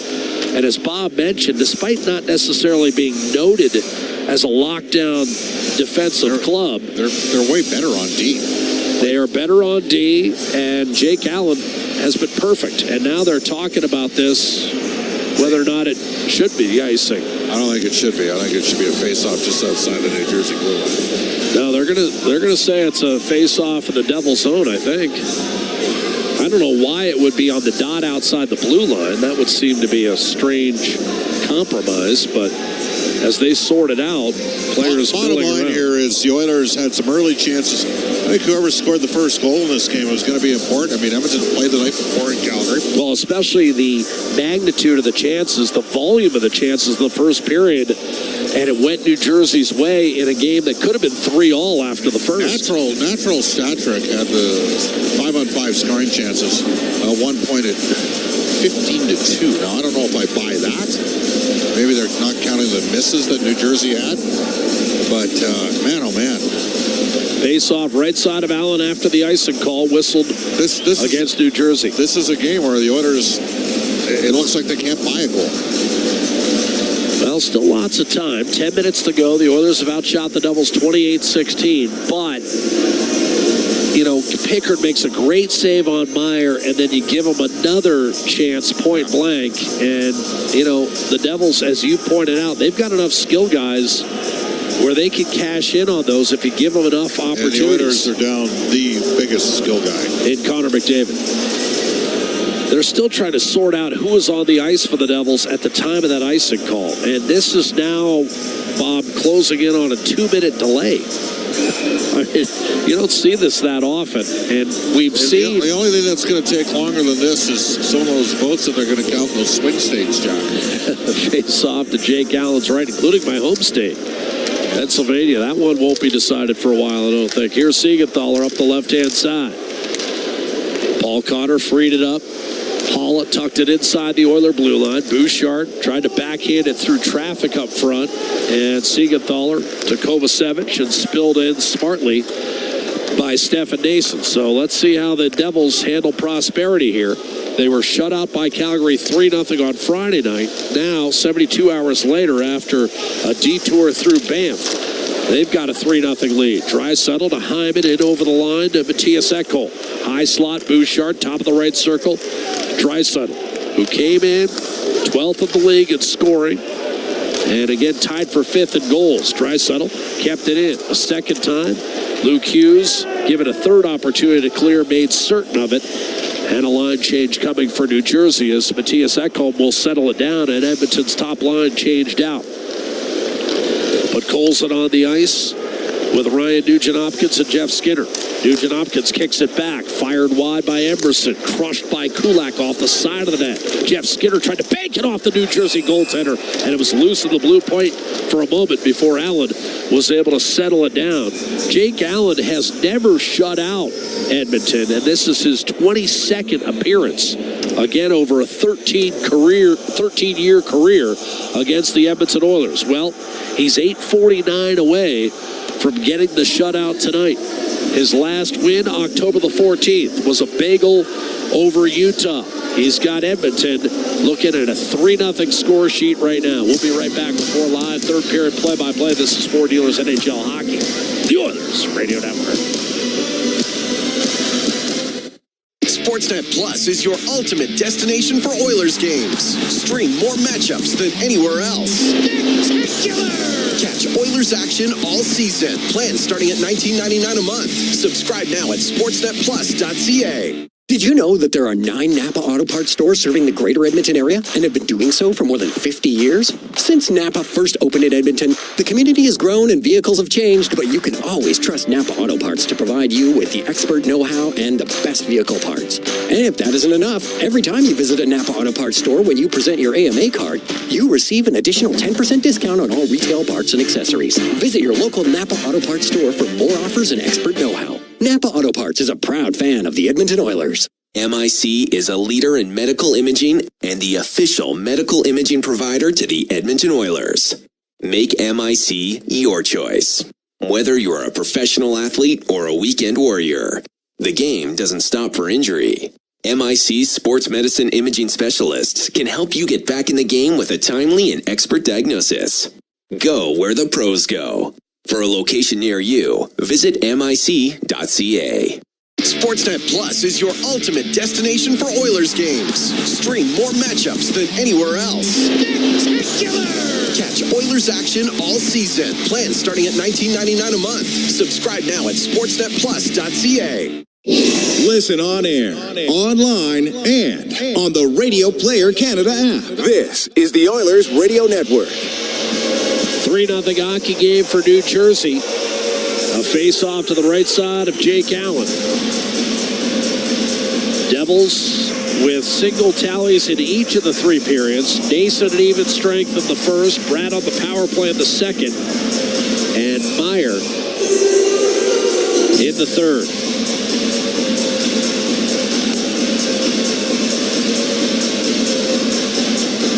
Face-off, Allen's right-hand side. Hischier digs in against Nugent-Hopkins. So now, with Nugent-Hopkins being moved out, Jeff Skinner will replace and win the draw, try to pull his way toward the net. And then Kovacevic had a chance to move the puck, went right by it, was able to regain his composure and flip it through the middle. Emerson, little give and go with Brett Kulak. He'll chip it behind the Devils' defense. Kovacevic, again, a strange play where he kind of anticipated where the puck was going and left it behind. The Devils trying to snake their way out of this one as well, and it rattles off a few skates. And New Jersey bucking it up, and Heischer gets around it. Emerson tries to tuck it in front for Mercer this time, and that was broken up and brought the other way by Nugent Hopkins. He'll chip and charge. Devils immediately able to clear. New Jersey not allowing Edmonton to spend a lot of extended zone time whatsoever. Pickard will handle a dump in from the Devils as both teams make wholesale changes in personnel. 8 minutes to play. Derek Ryan will send it in. Third straight game without Connor McDavid, and Edmonton feeling his absence right now. Trailing 3-0. Bratt likely guilty of icing here, and there's the whistle with 7:43 to go, and hopefully they've taken all the numbers this time, Bob, so we can continue. Offensive zone draw, so Chris Knobloch's. Corey Perry's going to jump out there. On Leon Draisaitl and Zach Hyman. Hyman will play left wing.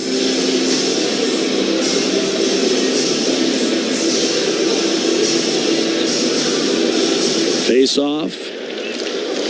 Controlled after a moment by Jack Hughes. Tried to lay it off the glass. Great play by Draisaitl to knock it down. Bouchard through one man shoots, and that stayed out.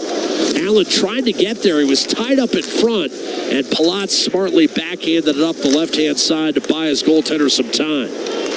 Bouchard to Corey Perry. On a line right now with Hyman and Draisaitl as the Oilers growing desperate here as we come up on 7 minutes to play. Draisaitl to Bouchard. He'll smack it into the corner. Pesce nearly gave it away. Dillon nudged it up the right-hand side. Good spin move by Bratt, but then he put too much on it. And that will lead to another icing call against New Jersey with 7:02 remaining in the third period. And again, the Oilers having outshot the Devils 30-16 and 17-6 over the last, what would that be, 33 minutes, Bob? 17-6, and they're being outscored 2-0 over that span. It's hockey. Hockey's an unfair game with a degree of luck. Face off, red side. And the Oilers got some luck last year at times. Here's Hughes against Draisaitl. Corey Perry one-hands it out to Bouchard, then settled down a return pass, put it down low looking for Draisaitl, broken up by Dillon, and the Devils more than happy to take another icing call as Pesce fires it down the right-hand side. 6:49 to play in the third period. New Jersey's done a better job at faceoffs as this game has gone on. They're almost at 50 yard now. It's 50-50. Jack, think back to the Dallas series and Edmonton surviving the double minor to McDavid in the first overtime period of game one. They win game one, and then think game 6, 33-10 the shots, Dallas all over Edmonton. It happens. It's the way the game works. Off the draw, wrist shot fired hard by Hyman. Allen fought it off, and Andre Palat will bring it up through center, shovel it in. Devils make a line change. They're fresh, rested, ready to go. Edmonton on the second of a back-to-back, looking to summon whatever reserves they might have. Draisaitl getting hacked and whacked down the right-hand side, left it for Corey Perry. Behind the net, Draisaitl gives it up for Ekholm. Stetcher high slot. Perry top of the right circle. Good movement here, but the puck clipped the back of the net. That eluded Draisaitl, and he looks tired as he heads for the Oiler bench. The Devils able to lift back through the middle. 6 minutes to play. Stetcher, soft toss, went through a pair of Devil sticks, laid off to Dougie Hamilton, who's trying to protect. He was taken down, might have gotten away. A little slew foot on Derek Ryan. Siegenthaler able to escape up the right-hand side. He'll play it off the boards. That hopped over Nurse and tracked down by Troy Stetcher. Pass angled off the boards to Derek Ryan. Tried to shovel it down deep, did Adam Henry, could not get it done. Instead, it's going to be Kovacevic with a blind turnover on Derek Ryan. Janmark took too long to move it, crashed into by Paul Cotter. Ryan got in the mix. Cotter looking to escape Janmark, fights through a couple of checks and moves it up the left-hand side for Justin Dowling. He was tossed aside rather routinely by Darnell Nurse, but to Dowling's credit, he got right back up and forced it back in. Brett Pesce handles an Edmonton clear by poking it over to Luke Hughes, who will just take a skate and then return to Pesce on the right-hand side. It's going to be sent in deep by Tomas Tatar. 5 minutes to play now. And Edmonton still trails 3-0. Hope dwindling. Up the left-hand side. The Devils protecting. Here's Noah Philp. Could not get through Nico Hischier. Tried to tuck it outside to Tar. Bumped it free and flipped up the middle by Curtis McDermott. How about that in terms of a skill differential? Curtis McDermott wearing the number 23, most notably known by Scott Gomez wearing a Devils uniform. Different skill set. McDermott with a different set of hands than Scott Gomez. We've got an icing call coming against New Jersey. And Curtis McDermott, of course, a one-time teammate of Connor McDavid, and played for Chris Knobloch with the Erie Otters.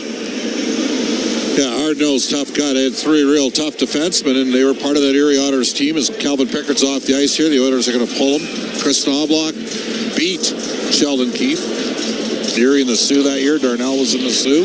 So with Pickard on the bench, the net is empty. 4.5 to go. 6-on-5. Draisaitl with Nugent Hopkins and Hyman lining up in the slot. Draisaitl off the face-off. Nugent Hopkins feeds Ekholm, and now Bouchard. Ekholm works at Nugent Hopkins. A shot through Jake Allen, but wide. Rebound. Draisaitl let it go back to Bouchard, and then gives it up to him. Ekholm winds it up. Nugent Hopkins centering pass, and Allen watches that scoot into the corner. Draisaitl to Bouchard. Shot blocked. Rebound. Draisaitl fighting through traffic, right corner. Played it back to Bouchard with 4 minutes to go in regulation. It's Ekholm with his team down 3-0. Getting it back from Draisaitl across to Bouchard, showing one-timer. Draisaitl will take the one-timer to just miss far post, and that clattered off the corner boards and all the way inside the Oiler blue line. I can't buy one tonight, Jock. Devils will get a change. Here's Ekholm. He'll shovel it down deep from center. Jake Allen will play it up on the glass. Hyman able to swarm, keep the puck trapped in the right-hand corner. Draisaitl twisted it back to Evan Bouchard. He'll walk the line. Ekholm again. Snapped it back to Bouchard. Moves it to his forehand, then off to Ekholm. Showed slap pass, waits, sharp angle, threaded it through the wickets of Draisaitl, fed along the left-hand boards, picked up and shot toward the open net by Jack Hughes. He misses. Palat on his backhand. He'll turn it back to the forehand. Try to center for Bratt. That was broken up. The net is empty for the Edmonton Oilers, and Bratt releases the puck. But a hard forecheck by Jack Hughes forced Nugent Hopkins to drop it back to Ekholm. Well, this guy's got to be exhausted for Edmonton. Here's Bouchard at center ice. Still 6-on-5. Draisaitl walks it back in with 2:45 to play. Bouchard. Kulak, Draisaitl behind Arvidsson with that pass. Man went down awkwardly. Jeff Skinner, he's shaken up. Skinner's going to have to, well, he's going to try to grind it out. I think he's hurt, Bob. Here's a wrap-up by Kovacevic. A backhand clear for Paul Connor. And the Oilers, once again, forced into full retreat. Brett Kulak picks it up with 2:25 to play. Oilers up on the shot clock, 31-16, but trailing on the scoreboard, 3-0. Sent in deep. Pesce to Brendan Dillon, now trapped in the corner. Haula went down. Pesce came up with the puck, fired toward the empty net, and just missed. This will be icing against New Jersey with 2:06 left to play. You wonder whether Chris Knobloch will consider a timeout here. This is one of the longest 6:05 stretches you'll ever see. No question. These guys should be relatively fresh that are on the ice for Edmonton.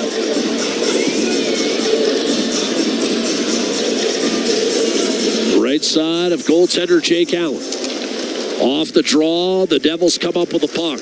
Henrique was bull rushed out of there. The Devils had a chance to clear, did not get it done. A second effort by Brendan Dillon. Dropped it for Pesce on his backhand, weakly up the boards, but not out. But Colson to the point for Kulak. Here's Nurse giving it up for Corey Perry. Circling with 1:45 to play. Tried to give it to Nurse. That was broken up. Nurse fires, hit his own man. And now an opportunity for Paul Connor to locate an open man. Haula dumped it inside the Oiler blue line. A quick change for the Devils. Brett Kulak will try to catch New Jersey in it. He'll drop it to Corey Perry. Put goals in a shot and a save. Jake Allen, his 32nd of the night with 1:25 to go. And now at this point, even if the Oilers do bang one home, victory probably secure for New Jersey. Just going back in there. Yeah, Calvin Pickard. That's what I'm saying. I think you're down 3 with 1:25 to go. No. The white flag goes up. I think that's what Chris Knobloch's thinking. You've exhausted your top-end players here. Second of back-to-back. Noah Philp out there with Connor Brown and Derek Ryan. Off the face-off, Siegenthaler to Kovacevic. The Devils recognizing there's no empty net anymore. Siegenthaler will turn. That went off an Oilers stick, so this will not be icing. As that called back in his own zone, will direct a pass over to Evan Bouchard. And now the only lasting suspense is whether Jake Allen can polish off the 26th National Hockey League shutout of his career. Oilers are going to be guilty of an icing down the middle with 59 seconds to go. And Edmonton will drop to 2-4-1 on home ice and back to 500 on the year at 6-6-1 with 2 more tough tests ahead this week, starting with Vegas. That's a 6:44 puck drop on Wednesday night, and in Vancouver, a rematch of last year's second-round series won by Edmonton in 7 games. And I have a sneaking suspicion we might see Connor McDavid against the Vancouver. In the Vancouver game. He did not rule that out tonight, Bob, or excuse me, today at the morning avail. He did say, and it seemed like all indications Wednesday was out of the question, but Saturday is a possibility. Team will have a day off on Thursday as well. Ekholm, right-hand side for Bouchard, cross ice, tipped away by McDermott. 35 seconds to go. The Devils try to get this shutout for their goaltender. Jake Allen will go to 3-1-1, and 2 of those 3 victories would be by way of the shutout if this score holds. He played well. He earned it tonight. 31 stops officially. Derek Ryan with token pressure, and Brendan Dillon is more than content to just hang on to this puck and ensure the shutout for Jake Allen. He'll swing it up the boards. Nurse bumps it back in, but Edmonton's got a tag back on side, and that allows Dougie Hamilton to gleefully dance behind his own net. And Jake Allen, in his 13th year in the NHL, will secure his first ever shutout of the Edmonton Oilers, this being his 22nd career appearance against Edmonton. And the Devils win with a goal in each of the 3 periods